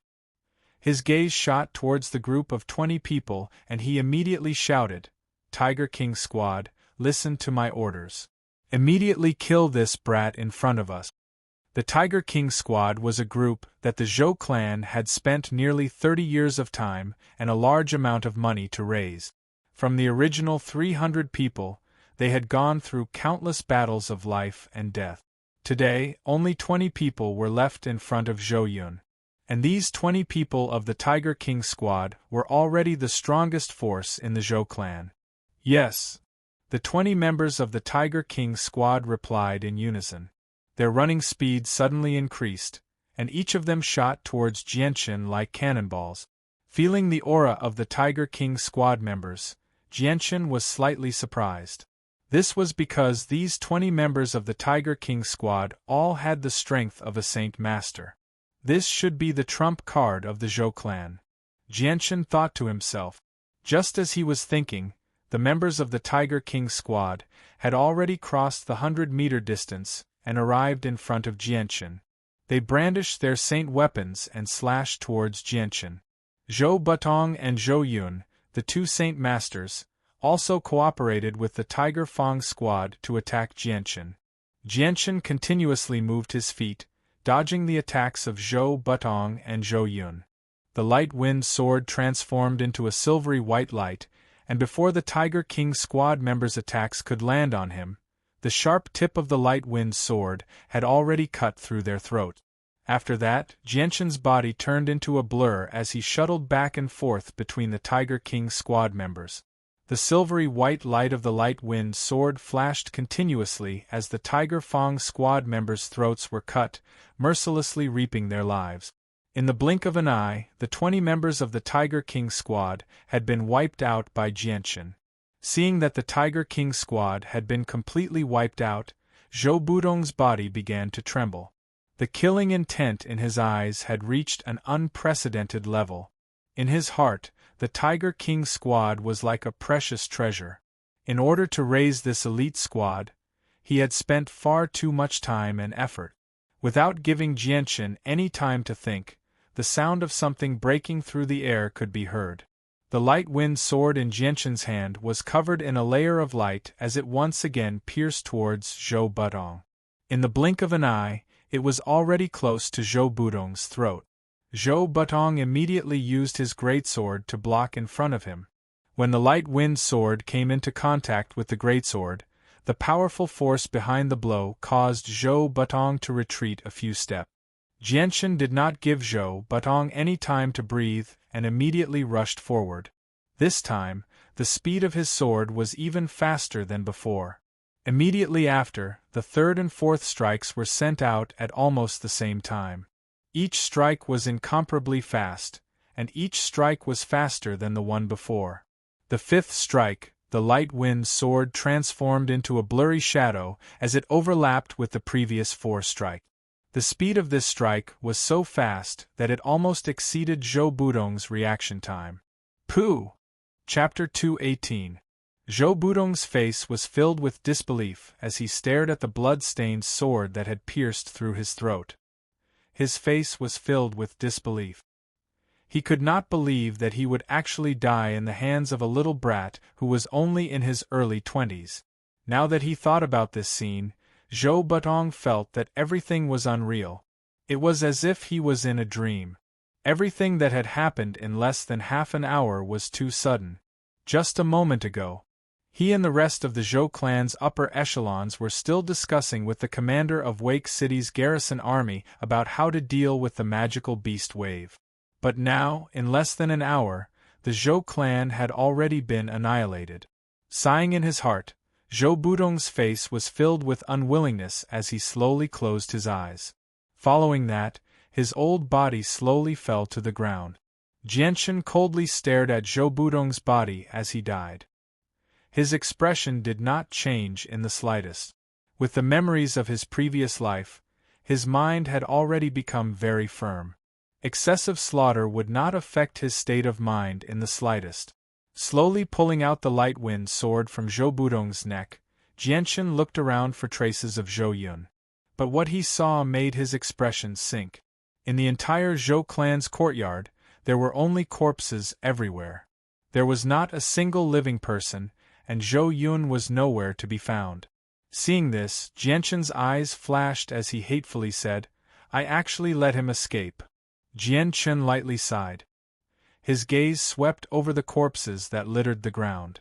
In the end, his gaze landed on the space belt that Zhou Butong was wearing.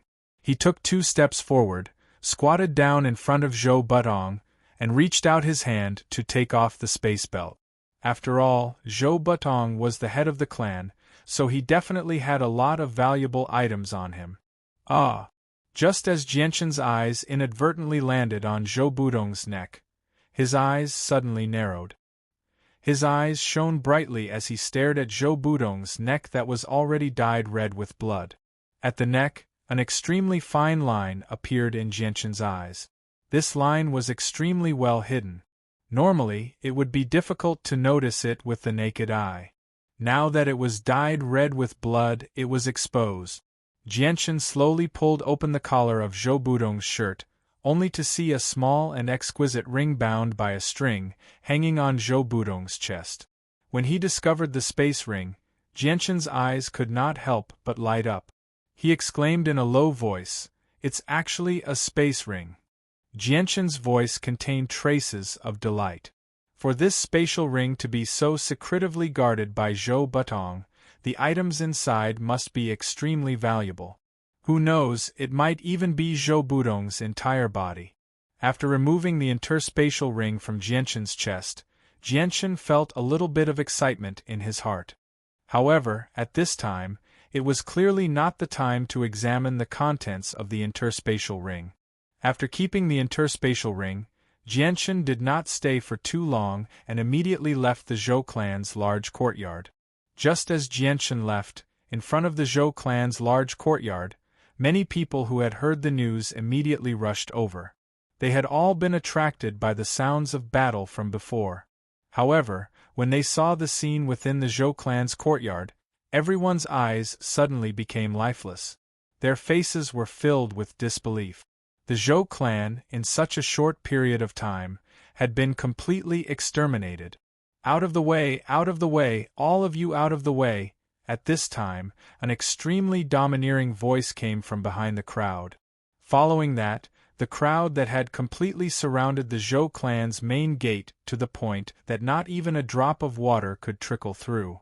A group of armored soldiers, like a sharp knife, directly cut through the crowd and entered from the outside.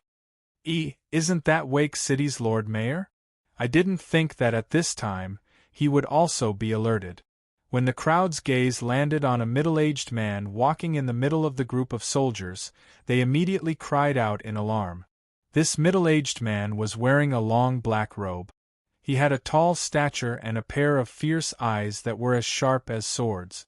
Ordinary people would not even dare to look him in the eye. This middle-aged man had bronze skin, even the skin on his face was bronze. Coupled with his tall and sturdy stature, he looked quite formidable. This person was Wake City's Lord Yunli. Wake City's Lord Yunli, under the protection of a group of soldiers, walked into the Zhou clan's large courtyard. The moment he stepped through the main gate, he saw that the ground was covered in blood and a large number of corpses. Yunli's footsteps came to an abrupt halt. His expression was incomparably solemn as he swept his gaze across the ground covered with corpses. Finally, his expression changed slightly as he fixed his gaze on Zhou Butong, who was lying on the ground. Yunli let out a heavy sigh as he closed his eyes in sorrow. Standing beside him, Wake City's city guard commander Duoli also let out a sigh. His gaze was filled with disbelief as he stared at the ground covered with corpses. Somewhat absent-mindedly, he muttered, "Lord Mayor, we were still a step too late." After a short moment, Yunli finally opened his eyes again. His gaze was filled with traces of light as he carefully examined each of the corpses. In the end, his heart was secretly alarmed. This was because he suddenly discovered that all of the wounds on these corpses were actually at the neck. Moreover, they were all fatal, including the Zhou clan's patriarch, Zhou Butong. Duoli, is the person who came to seek revenge on the Zhou clan really a youth who is not older than 20 years old? Yunli's gaze was fixed on the city guard commander Duoli as he asked in a low voice. "Yes, Lord Mayor.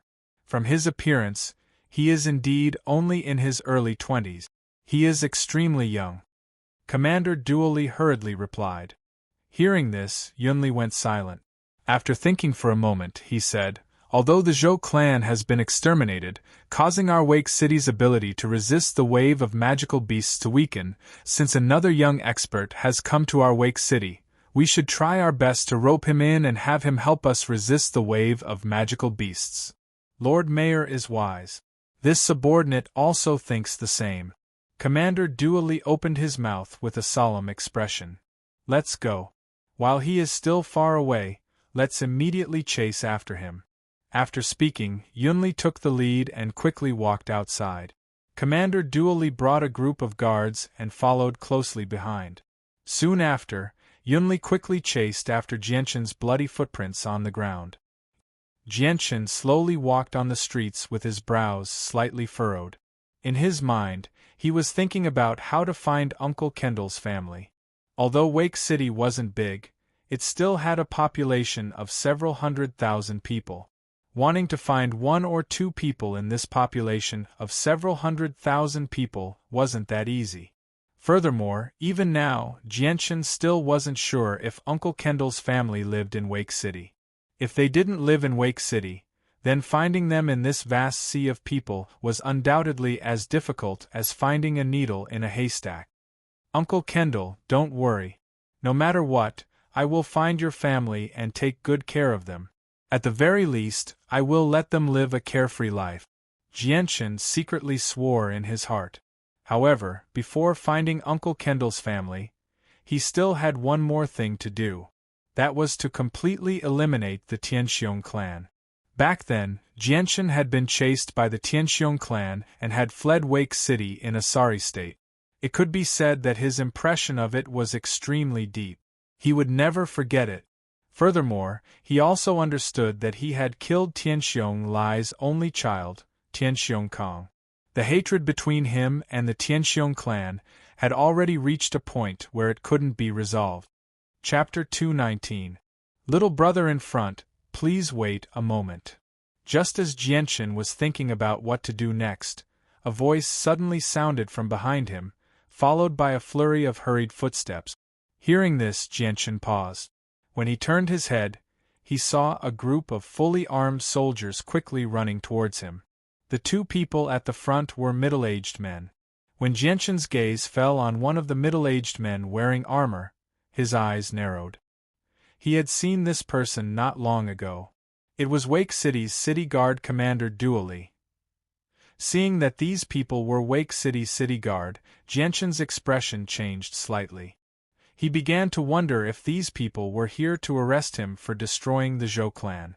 Although Jianchen wasn't afraid of these people, he still had to find Uncle Kendall's family in Wake City. Because of this relationship, he didn't want to become enemies with the local tyrant of Wake City. Little brother, please wait a moment. Seeing that Jianchen had stopped, Commander Duoli shouted again. He then led a group of soldiers in front of Jianchen. Jianchen's gaze fell on the man standing beside Commander Duoli for a while. His gaze then fell on Commander Duoli as he asked, "Commander Duoli, what's the matter?" Commander Duoli's face revealed a friendly smile. He pointed at the middle-aged man standing beside him and said, "Little brother, this is Wake City's city lord." Wake City's city lord. Hearing this, Jianchen was slightly startled. His gaze fell on Wake City's city lord. He immediately cupped his hands and said, "So it's the city lord's lord. This one is Jianchen. Sorry for the disrespect." When Wake City's city lord heard that Jianchen was at least a great saint master at the age of 20, he had already determined that he was someone from a large clan with a very strong background. Now that he saw that Jianchen didn't have the slightest arrogance of someone from a large clan, his impression of Jianchen improved quite a bit. Wake City's city lord also cupped his hands and said with a smile, "So little brother's name is Jianchen. This one is Yunli. If little brother Jianchen doesn't mind, you can call me old brother Yun. As for the city lord's greetings, there's no need for that." Seeing Jianchen's calm expression, Yunli was even more certain of his thoughts. Whether it was Jianchen's calm expression or the unique aura he unconsciously emitted, it was not something that an ordinary person could possess. Even though Jianchen was only wearing cheap cotton clothes, the city lord didn't look down on him. Instead, he admired him even more. Hearing Wake City's city lord Yunli's words, Jianchen already knew that Yunli was trying to worm his way into being friends with him. However, he didn't take it to heart because with the current Yunli, Jianchen really didn't take him to heart. "May I know why City Lord Yunli is looking for me?" Jianchen's expression was calm as a faint smile hung on his face. His tone was extremely calm. Yunli laughed and said, "Little brother Jianchen, it's not convenient to talk on the streets. I wonder if you have the time to come over to my mansion?" Hearing this, Jianchen's heart moved. He immediately thought of Kendall's family and agreed without any hesitation. The city lord's mansion was located in the center of Wake City. It was the most majestic building in Wake City, occupying 10 square kilometers of land. It was the largest building in Wake City. Even the mercenary guild couldn't compare to it. Inside the city lord's mansion, there were teams of soldiers patrolling everywhere. Whether it was in the open or in the dark, there were always people watching the surroundings. It could be said that the city was heavily guarded. Within the city lord's mansion's large hall, Wake City's city lord Yunli gave up sitting on the city lord's throne and was willing to lower his status to sit opposite of Jianchen. Beside him, there were 2 young girls around 17 or 18 years old. They emitted a youthful energy as they served tea and pastries to the 2 of them from time to time. After the 2 of them casually chatted for a while, they quickly got to the main topic. "Little brother Jianchen, I'm sure you know that our Wake City is about to be attacked by a wave of magical beasts. This is a test of life and death. If we can't defend against the magical beasts, then the hundreds of thousands of people in Wake City will become food for the magical beasts. Therefore, I hope that little brother Jianchen can help our Wake City survive this calamity." Yun Li's smile vanished as he said sternly to Jianchen. He spoke as if he was negotiating with Jianchen. Jianchen chuckled and said, "City Lord thinks too highly of me. I'm just a single person with little power. How can I help Wake City defend against thousands of magical beasts?" Hearing Jianchen's words, Yun Li's face tightened. From Jianchen's words, he could tell that Jianchen wasn't willing to help Wake City defend against the magical beast. But without waiting for him to speak, Jianchen continued, "Since I've come to Wake City, I'll do my best. However, whether or not I'll be able to successfully defend against the magical beasts, I can't guarantee it." Jianchen's words caused Yun Li's furrowed brows to relax. He smiled and said, "With little brother Jianchen's words, I'm relieved. If little brother Jianchen can join us, then I'm sure our Wake City will be able to safely survive this calamity." At this moment, City Guard Commander Duoli hurriedly ran in from outside. He quickly walked in front of City Lord Yun Li and looked at Jianchen with a complicated expression. Then, he whispered something into the City Lord's ear. Wake City Lord Yun Li's expression gradually became serious. In the end, it was filled with seriousness. Looking at Jianchen, his gaze also became somewhat complicated. Seeing Yun Li's gradually changing expression, Jianchen felt a burst of curiosity in his heart. Although he didn't know what had caused such a huge impact on Yun Li, from the way Yun Li and Duoli looked at him, he could guess that this matter most likely involved him. Chapter 220. City Lord Yun Li's expression became more and more solemn as he listened to Commander Duoli's whisper. After Commander Duoli finished speaking, he stood behind Yun Li and looked at Jianchen with a complicated expression, but didn't leave. Yun Li's eyebrows furrowed as he looked at the calm Jianchen sitting in front of him. After hesitating for a while, he finally opened his mouth and said, "Little brother Jianchen, a year ago, a huge event happened in Wake City. The young master of the Tianxiong clan, Tianxiong Kong, was killed in the city. According to reliable sources, the person who killed Tianxiong Kong was a youth around the same age as little brother Jianchen. Most importantly, that person's name is also Jianchen. Presumably, the two of them are the same person." Hearing this, Jianchen's expression didn't change. He had already guessed that this would happen, so he didn't deny it. Instead, he smiled and said, "City Lord's guess is correct. That person is indeed me." Although he had already guessed that this would happen, when Jianchen personally admitted it, Yun Li felt his heartbeat quicken. Although the enmity between Jianchen and the Tianxiong clan had nothing to do with him, this was a critical time. Wake City was about to face another wave of magical beasts. This was related to the life and death of hundreds of thousands of people in Wake City. There was no room for carelessness. At this time, everyone needed to unite and gather all their strength to protect Wake City. As for Jianchen and the Tianxiong clan, no matter which side they were on, they would be a great help to Wake City. However, the enmity between the two sides gave Yun Li a huge headache. This was because Yun Li knew that if Jianchen and the Tianxiong clan were to fight, both sides would suffer great losses. If this was a normal situation, Yun Li wouldn't even care about it, but the current situation was different. Right now, he had to prevent the enmity between Jianchen and the Tianxiong clan from erupting. At the very least, before the end of the magical beast wave, he couldn't let Wake City lose too much of its strength. Yun Li solemnly looked at Jianchen and said, "Little brother Jianchen, I have also heard of the enmity between you and the Tianxiong clan. Originally, I didn't want to interfere, but now that Wake City is about to face a life and death situation, we need to preserve our strength. Therefore, I hope that you can temporarily put aside your enmity with the Tianxiong clan and wait until the end of the magical beast wave. What do you think, little brother Jianchen?" Yun Li's tone was as if he was negotiating. In his heart, He had already placed Jianchen in a very high position. Whether it was his personal strength or his background, he couldn't be underestimated. Jianchen slightly frowned, then gently shook his head and said, "Lord Yunli, I'm afraid I'll have to disappoint you." Hearing this, Yunli's face slightly changed. The thing he was most worried about was about to happen, but he didn't give up on persuading Jianchen. He sincerely said, "Little brother Jianchen, please consider the big picture. Moreover, the Tianxiong clan's strength is much stronger than the Zhou clan's. Although the Tianxiong clan lost their title as the #1 clan in Wake City after the tragedy a year ago, that is only in terms of business. In terms of strength, the Tianxiong clan is still the #1 clan in Wake City. They cannot be underestimated." Hearing this, Jianchen's heart stirred. He said, "Lord Yunli, besides Tianxiong Lai, what other experts do the Tianxiong clan have?"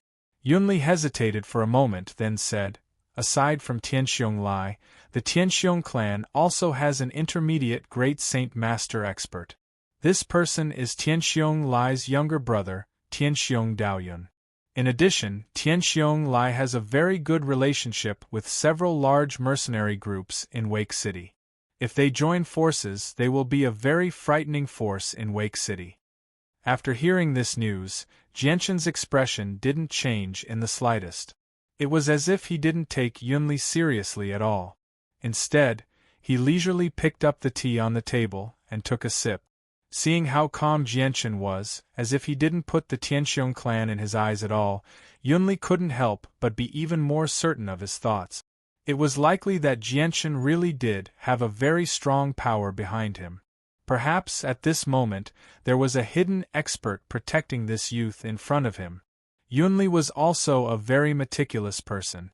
Seeing that Jianchen had already made up his mind not to forgive the Tianxiong clan, he didn't continue to linger on this topic to avoid the opposite effect. To him, Jianchen was much more important than the Tianxiong clan. Ignoring the fact that Jianchen didn't have a strong background behind him, just the fact that Jianchen was able to kill a great Saint Master at such a young age was enough to see his outstanding talent. In the future, it would not be impossible for him to become a peak expert that would become famous throughout the continent. By the time Jianchen left the City Lord's mansion, the sky had already darkened. In the City Lord's mansion, Jianchen didn't mention the matter of Uncle Kendall's family.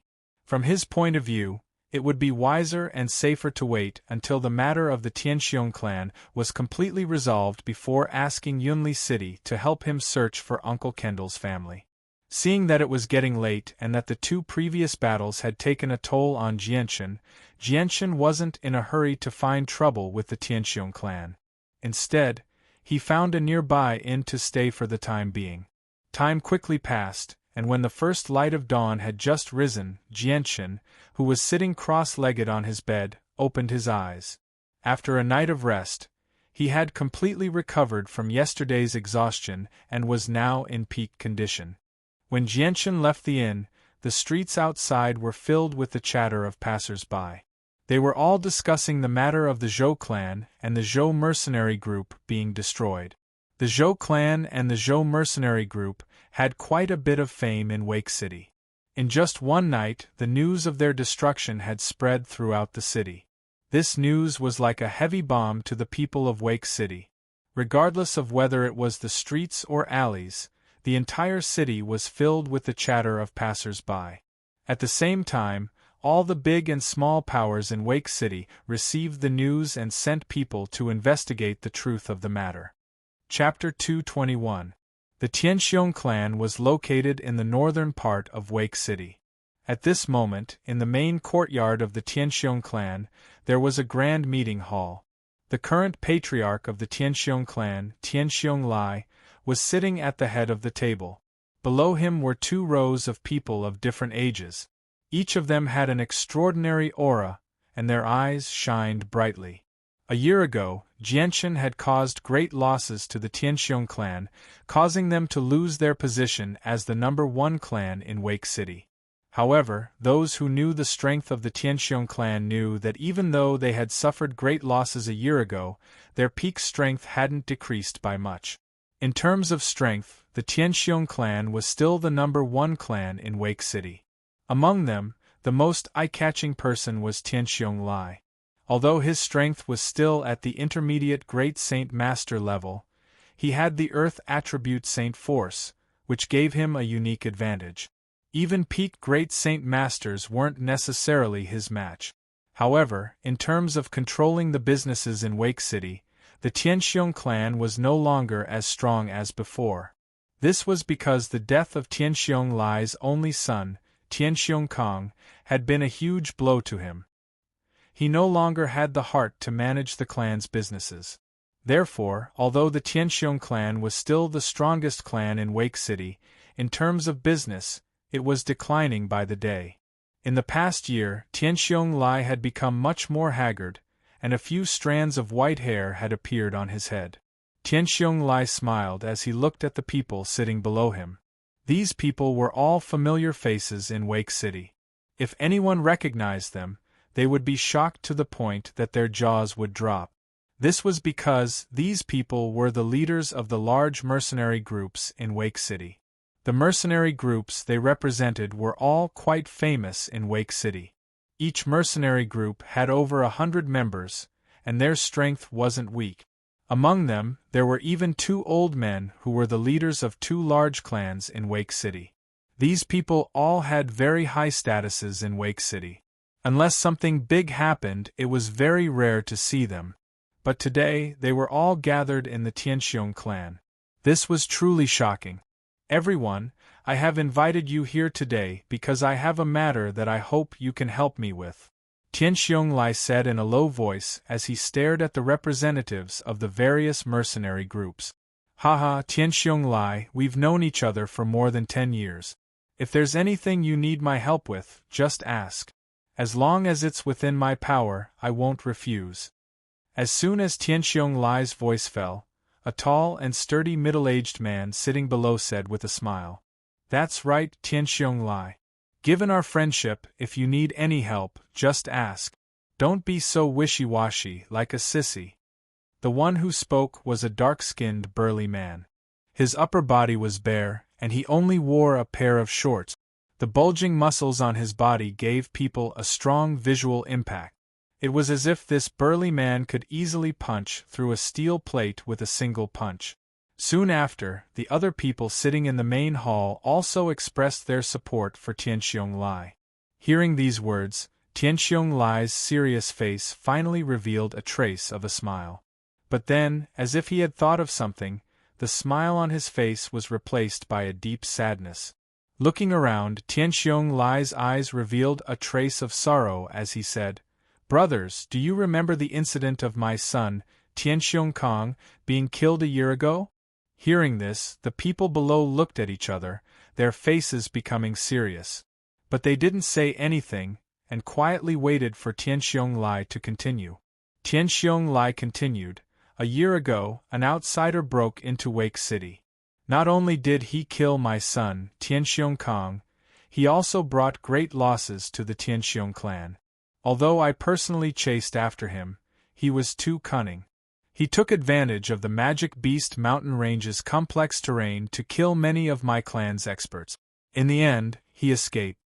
Towards the end of his speech, Tianxiong Lai's face was filled with endless hatred. He hated Jianchen to the bone. Not only because Jianchen had killed his son, but also because he had been toyed with by Jianchen in the Magical Beast mountain range. To him, this was the greatest humiliation. Ever since he had started cultivating, he had never been put in such a difficult position by someone so much weaker than him. "Tianxiong Lai, could it be that the murderer of your son has come to Wake City again?"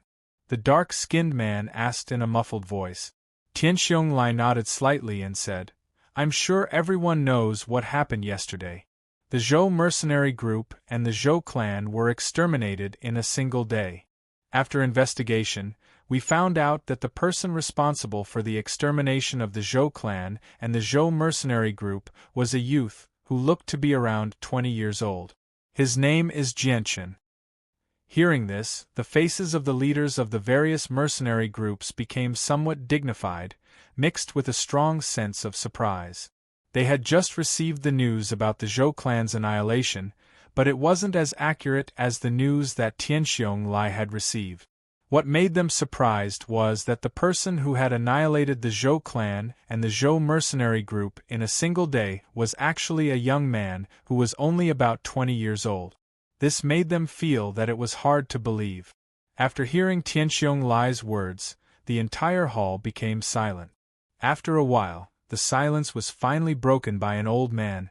Tianxiong Lai, if this Jianchen was able to exterminate the Zhou clan in a single day, then his strength shouldn't be weak.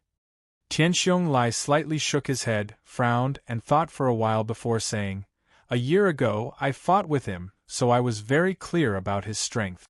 At most, he was a saint master. At that time, he couldn't even withstand a single blow from me. However, his speed was very fast. Even if I wanted to catch up to him, it would take some effort. Because of this, he was able to escape from my hands time and time again. Furthermore, his sword attack speed was also very fast. Those who were at the same level as him wouldn't be able to last long against him. With this method, he was able to kill many of my Tianxiong clan's saint masters in the magical beast mountain range. Now that it has been more than a year, even if his strength has increased, it would be very limited.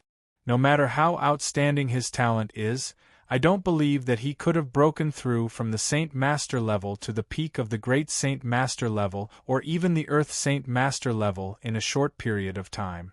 Therefore, to exterminate the Zhou clan, he must have asked for help." "Tianxiong Lai, are you saying that you want us to help you capture the murderer of your son?" an ordinary-looking middle-aged man asked. Chapter 222. While Tianxiong Lai and the others were discussing in the main hall, at the entrance of the Tianxiong clan's courtyard, a young man wearing a white robe appeared. He was about 20 years old and was very handsome. His handsome features could be said to be perfect, and coupled with the unique temperament that was naturally exuding from his body, this young man looked even more extraordinary than before. This young man was Jianchen. Looking at the courtyard in front of him, Jianchen's calm eyes flashed with a strong killing intent. The scene of him being chased by the Tianxiong clan and escaping from Wake City was still vivid in his mind. Although Jianchen's heart could not be said to be so narrow-minded that he could not tolerate even a little bit of sand, but towards his enemies, he would definitely not show mercy. Kindness must be repaid with kindness, and hatred must be repaid with vengeance. A drop of water must be repaid with a spring, and a deep hatred must be repaid 100 times over. This was Jianchen's principle in his previous life. Today, he still could not change the way he conducted himself in his previous life. The courtyard of the Tianxiong clan's residence was simple and unadorned. The large door was wide open, and from the outside one could see some of the scenery inside. At the entrance, there were 8 burly men standing there, their eyes shining brightly as they scanned the surroundings. Jianchen slowly walked towards the entrance of the Tianxiong clan's courtyard, as if he was taking a leisurely stroll. From his appearance, one could not see the slightest bit of hostility from him. The 8 burly men guarding the entrance had long since discovered Jianchen. Just as Jianchen approached the entrance of the Tianxiong clan's courtyard, 2 of the burly men immediately stretched out their hands to block him. One of them shouted, "Stop, what are you doing?" Glancing at the 2 burly men, Jianchen's face revealed a trace of a cold smile as he said, "I'm here to kill." Hearing this, the burly men were stunned. Jianchen's sudden reply had actually left them stunned on the spot. However, in the next moment, a silver light flashed as Jianchen's light wind sword pierced out like lightning. Before the burly men could react, the sharp blade of the light wind sword had already sliced through their throats. Jianchen's attack was very sudden. With the strength of a great saint, how could the burly men block his sword? In the blink of an eye, the 8 burly men were killed by Jianchen without any resistance. After killing a few people, Jianchen leisurely stepped over the tall threshold and into the courtyard of the Tianxiong clan. "Who is it?"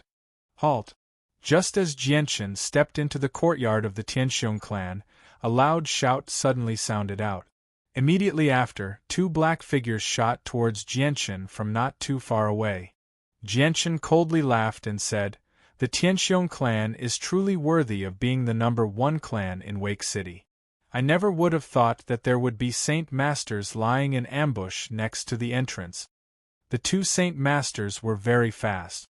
While Jianchen was speaking, the two of them arrived in front of Jianchen at the same time. Two large swords suddenly appeared in their hands, carrying not weak Saint Shi as they mercilessly slashed towards Jianchen. These two Saint Masters were both in charge of guarding the inner sect. As soon as Jianchen stepped through the tall doorstep, the two of them discovered the corpses of the 8 men lying in the outer sect. As a result, they directly dealt a heavy blow to Jianchen as soon as they arrived, not wasting any words at all. When the two saint weapons carrying not weak Saint Shi were less than half a meter away from Jianchen's body, the previously hidden light wind sword suddenly appeared in Jianchen's hand again. A silver light flashed as the light wind sword stabbed out twice with unbelievable speed. When the two large swords were still 3 inches away from Jianchen, the two Saint Masters had already been pierced through by the light wind sword. After that, Jianchen's body slightly swayed, as if he had teleported 3 steps to the side, dodging the two large swords that were still coming towards him due to inertia. It was currently early in the morning. Within the courtyard of the Tianxiong clan, there were quite a few people doing their morning exercises. In addition, there were also people patrolling the area. As a result, the scene of Jianchen killing 2 Saint Masters was naturally seen by many people in the distance. Immediately, their expressions changed and they all cried out, "There's an assassin, someone has come to cause trouble, an enemy has come, everyone prepare yourselves."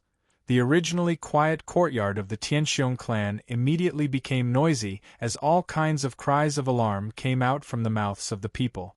Immediately, a few people who thought they were not weak rushed towards Jianchen. Among the remaining people, there were also a few who were quick-witted and quickly ran towards the Tianxiong clan's main hall to inform the Tianxiong clan's leader, Tianxiong Lai. Looking at the people who were rushing towards him, Jianchen's originally calm expression gradually became fierce as the corners of his mouth curled up into a cold smile. Immediately after, he raised the light wind sword in his right hand and took the initiative to rush towards the people who were rushing towards him.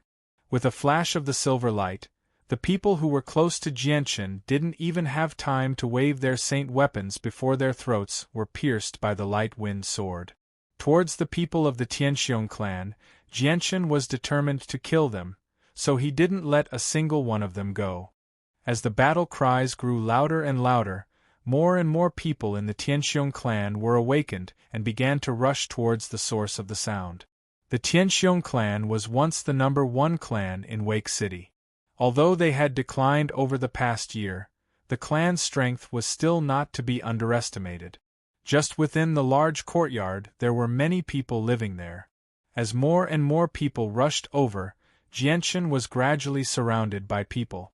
Inside the Tianxiong clan's main hall, Tianxiong Lai was still sitting at the head of the table, discussing some matters with the leaders of the mercenary group. At this moment, when he heard the battle cries coming from outside, he couldn't help but slightly wrinkle his brows. The leaders of the mercenary groups also silently exchanged glances with each other, their eyes filled with suspicion. "What's going on outside? Why is it so noisy?" Tianxiong Lai immediately shouted towards the outside of the main hall, his voice filled with dissatisfaction. "Patriarch, someone has come to our Tianxiong clan to cause trouble and kill people at the drop of a hat. 2 of our people have already died at his hand." Just as Tianxiong Lai's voice fell, a young man rushed in from outside. Hearing this, Tianxiong Lai's eyes flashed with a cold light as he said in a deep voice, "What, someone actually dares to cause trouble in our Tianxiong clan?" "Yes, Patriarch, that person is very strong. The 2 Saint Masters guarding the inner sect were killed by him in one move." The young man spoke again. Chapter 223. Within the Tianxiong clan's courtyard, the sounds of battle shook the heavens. At this time, There were already hundreds of people pouring out from various parts of the courtyard, surrounding the battle so tightly that not even a drop of water could escape. The white-clothed Jianchen held the light wind sword in his hand as he elegantly shuttled through the crowd. While dodging attacks from all directions, he also killed the Tianxiong clan's people. The silver light around his body constantly flickered, and every time it flickered, it would pierce through a person's throat, mercilessly reaping their lives. His movements were as smooth as flowing water. Even if he was surrounded by hundreds of people, he still had a calm expression on his face. "Stop!" Suddenly, a loud shout rang out. Hearing this, the Tianxiong clan's guards immediately retreated, their eyes full of vigilance as they stared at Jianchen. Tianxiong Lai walked over from the distance, and behind him were a few people of different ages. These people were the ones who had been in the main hall before, and each one of them represented a powerful faction in Wake City. Tianxiong Lai's face was solemn as he walked into the field, but when his eyes swept over the dozens of guards who had already lost their lives, his face couldn't help but become gloomy. Finally, his cold gaze fell on Jianchen's face, which didn't seem very old. When Tianxiong Lai saw Jianchen's appearance, his expression slightly changed. Immediately after, an intense killing intent flashed through his eyes. The way he looked at Jianchen was as if he was looking at a ferocious beast. "You are Jianchen." Tianxiong Lai's eyes fiercely stared at Jianchen's indifferent face as he spoke each word slowly. In the depths of his eyes there was a faint trace of red. Jianchen indifferently smiled and said, "Tianxiong clan leader, I didn't think that you would still remember me." Tianxiong Lai's body slightly trembled. Towards the murderer of his only son, there was no way he would ever forget. Even in his dreams, Jianchen's young face would occasionally appear in his mind. Although he had only seen Jianchen a few times, and it had already been more than a year, Jianchen's appearance had already been deeply imprinted in his mind, and he would never be able to forget it. "Jianchen, I was just about to look for you, but I didn't think that you would take the initiative to deliver yourself to me. Since that's the case, then you will stay here forever." Tianxiong Lai's eyes filled with hatred as he stared at Jianchen, gnashing his teeth. Jianchen disdainfully snorted and said, "Tianxiong Lai, you couldn't keep me here a year ago. A year later, you still can't keep me here. With your little Tianxiong clan, you don't have the qualifications to keep me here." Hearing this, Tianxiong Lai's eyes flashed with an ominous glint. A year ago, Jianchen had escaped from his clutches many times with the strength of a saint master, leaving him in a sorry state. To him, this was a shame that could not be washed away. However, Tianxiong Lai did not know that Jianchen's strength at that time was only at the high-level great saint stage, and there was still a small gap between him and a saint master. "Boy, today I want to see how much you have grown in the past year. Guard the surroundings and prevent him from escaping."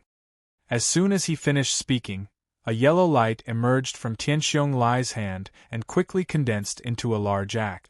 Holding the axe, Tianxiong Lai rushed towards Jianchen with heavy step. "Ha!" With a loud shout, Tianxiong Lai raised his axe high in the air. With a burst of saint force, he chopped down at Jianchen like a bolt of lightning. Jianchen's mouth curved into a cold smile. If it was a year ago, he would have definitely avoided this attack and not dared to meet it head-on. But now, he was no longer the same as before. A layer of hazy sword light emerged from the light wind's sword and covered Jianchen's entire body. Afterwards, it turned into a bolt of silver lightning and fearlessly pierced towards the axe. Seeing that Jianchen was not dodging, Tianxiong Lai's eyes flashed with a cold light. He felt that Jianchen's actions were extremely stupid. A year ago, he had exchanged blows with Jianchen and was very clear about Jianchen's strength. He did not believe that Jianchen's strength had reached the same level as his in just a year. Tianxiong Lai roared and the Saint Qi on the axe grew even stronger. With a thunderous momentum, he attempted to destroy Jianchen's saint weapon in one fell swoop. Ding! The two saint weapons that were completely incomparable in size collided in the air. The saint force contained in the saint weapons collided with each other, immediately erupting with a boom. Energy ripples visible to the naked eye rapidly spread out with the two saint weapons at the center. When the energy ripples reached the ground, the hard stone floor began to crack inch by inch like a piece of tofu. The spiderweb-like cracks rapidly spread in all directions. When the two saint weapons collided, Tianxiong Lai's face suddenly changed. His eyes were filled with disbelief as he looked at Jianchen. In the depths of his eyes there was a trace of shock. From this exchange of blows, Tianxiong Lai was clear about Jianchen's strength. Compared to a year ago, Jianchen's strength had completely changed. A year ago, if Jianchen had not relied on his speed to play hide and seek with him in the forest, he would have been able to crush Jianchen as easily as crushing an ant. However, a year later, that ant had grown to the point where he could face him head-on. This kind of speed of growth was simply unbelievable to Tianxiong Lai. Tianxiong Lai even felt that the Jianchen now was not the same person as the Jianchen of the past, but two different people. This was because the difference in strength between the Jianchen of a year ago and the Jianchen of a year ago was just too great. Jianchen staggered back a few steps. Although he was able to block Tianxiong Lai's attack head-on, he was still unable to fight evenly. Tianxiong Lai was a mid-level great saint master and his strength was limited, but because of his Saint Qi of the Earth attribute, he had a unique advantage. Even a peak great saint master could not compare to him in terms of battle prowess. In this exchange, Jianchen was clearly at a disadvantage. On the other hand, Tianxiong Lai was still standing steadily on the battlefield, but his feet had sunk an inch into the ground. Chapter 224. Jianchen waved his sword, and a sharp sword qi broke free from the binding of the sword and shot towards Tianxiong Lai like a bolt of lightning. Facing the incoming sword qi, Tianxiong Lai didn't even try to dodge. Instead, he raised his axe in front of him to block. When Jianchen's sword qi hit Tianxiong Lai's axe, the powerful impact caused Tianxiong Lai's body to stop for a moment. However, his speed didn't decrease by much. At this moment, Jianchen's body flickered and turned into a blur as he rushed towards Tianxiong Lai. "You're courting death." Seeing Jianchen take the initiative to rush towards him, Tianxiong Lai's eyes flashed with a cold light. The axe in his hand was filled with saint force as it cut through the air, creating an ear-piercing sound. This time, Jianchen didn't want to meet Tianxiong Lai's attack head-on. Instead, he dodged Tianxiong Lai's axe, and at the same time, his light wind sword turned into a ray of silver light and pierced towards Tianxiong Lai's throat. The speed of the sword was extremely fast, more than twice as fast as Tianxiong Lai's axe.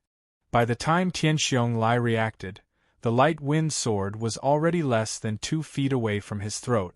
Although Jianchen was at a disadvantage against Tianxiong Lai in a head-on clash, his strength wasn't his strength, but rather his speed. His speed was so fast that his opponent didn't even have time to react. What a fast sword! Tianxiong Lai's face suddenly changed. However, he was still a veteran of many battles. Strong earth saint force surged out from his body and wrapped around his upper body. When the light wind sword pierced through Tianxiong Lai's earth saint force barrier, the light wind sword paused for a moment. However, in the next moment, a strong sword qi shot out from the light wind sword and broke through the earth saint force barrier and continued towards Tianxiong Lai's throat. However, after this delay, Tianxiong Lai had already retreated and swung his axe towards the light wind sword. Jianchen flicked his wrist and the light wind sword turned into a silver light as it pierced out 3 times. Each strike accurately hit the same spot on the axe. The power of these 3 strikes overlapped with each other, creating an even more powerful force that knocked the axe back to where it came from. Both of Tianxiong Lai's hands were tightly gripping the handle of the axe. His face was filled with disbelief. Jianchen's 3 consecutive strikes were so powerful that his hands were slightly numb from the vibrations. Is this person really the Jianchen from a year ago? Tianxiong Lai asked himself. He found it hard to believe that Jianshan's strength had increased to such an extent in just a year's time. Just as this thought flashed through Tianxiong Lai's mind, a silver-white light shot towards him like a bolt of lightning. By the time Tianxiong Lai regained his senses, the light-wind sword was already right in front of his throat. The sharp sword qi from the tip of the light-wind sword had already pierced his throat, causing a faint trace of blood to appear on it. Tianxiong Lai's face turned pale with fright. In this moment of life and death, he immediately turned his head and pulled his neck to the side. So, just as Tianxiong Lai dodged the attack, a cold wind blew from his neck, accompanied by a slight pain. The sharp edge of the light-wind sword almost brushed past Tianxiong Lai's neck, but the hazy glow from the sword had barely touched his neck. Even so, due to the distance, the hazy glow from the light-wind sword only managed to cut through the skin on his neck. If he had dodged a little slower, then even if the light-wind sword didn't directly pierce him, just the light-wind sword's light-wind sword would have been enough to kill him. Tianxiong Lai's body immediately retreated, and with a shout, a yellow saint force burst out of his body and enveloped his entire body. He subconsciously reached out his hand to touch his neck, only to see that his hand was already stained with blood. A bone-chilling cold rose up from the bottom of Tianxiong Lai's heart, and his face became pale. Jianshan's strength had completely exceeded his expectations. At this moment, Tianxiong Lai couldn't help but doubt himself. With his strength, would he really be able to capture the murderer of his son? Everyone, please lend me a hand. Tianxiong Lai didn't hesitate in the slightest, and immediately called out to the people who were watching from the sidelines. Hearing Tianxiong Lai's cry for help, the people who had been invited by Tianxiong Lai hesitated for a moment before rushing towards Jianshan, blocking his path. Who dares to cause trouble in my Tianxiong clan? Are you tired of living? At this moment, a loud and clear voice suddenly rang out. Just as the voice fell, a figure could be seen leaping over the walls from the back of the Tianxiong clan's courtyard. Very quickly, he arrived in the middle of the battlefield. This person was around 40 years old, and wore a luxurious white robe. His appearance was somewhat similar to Tianxiong Lai's.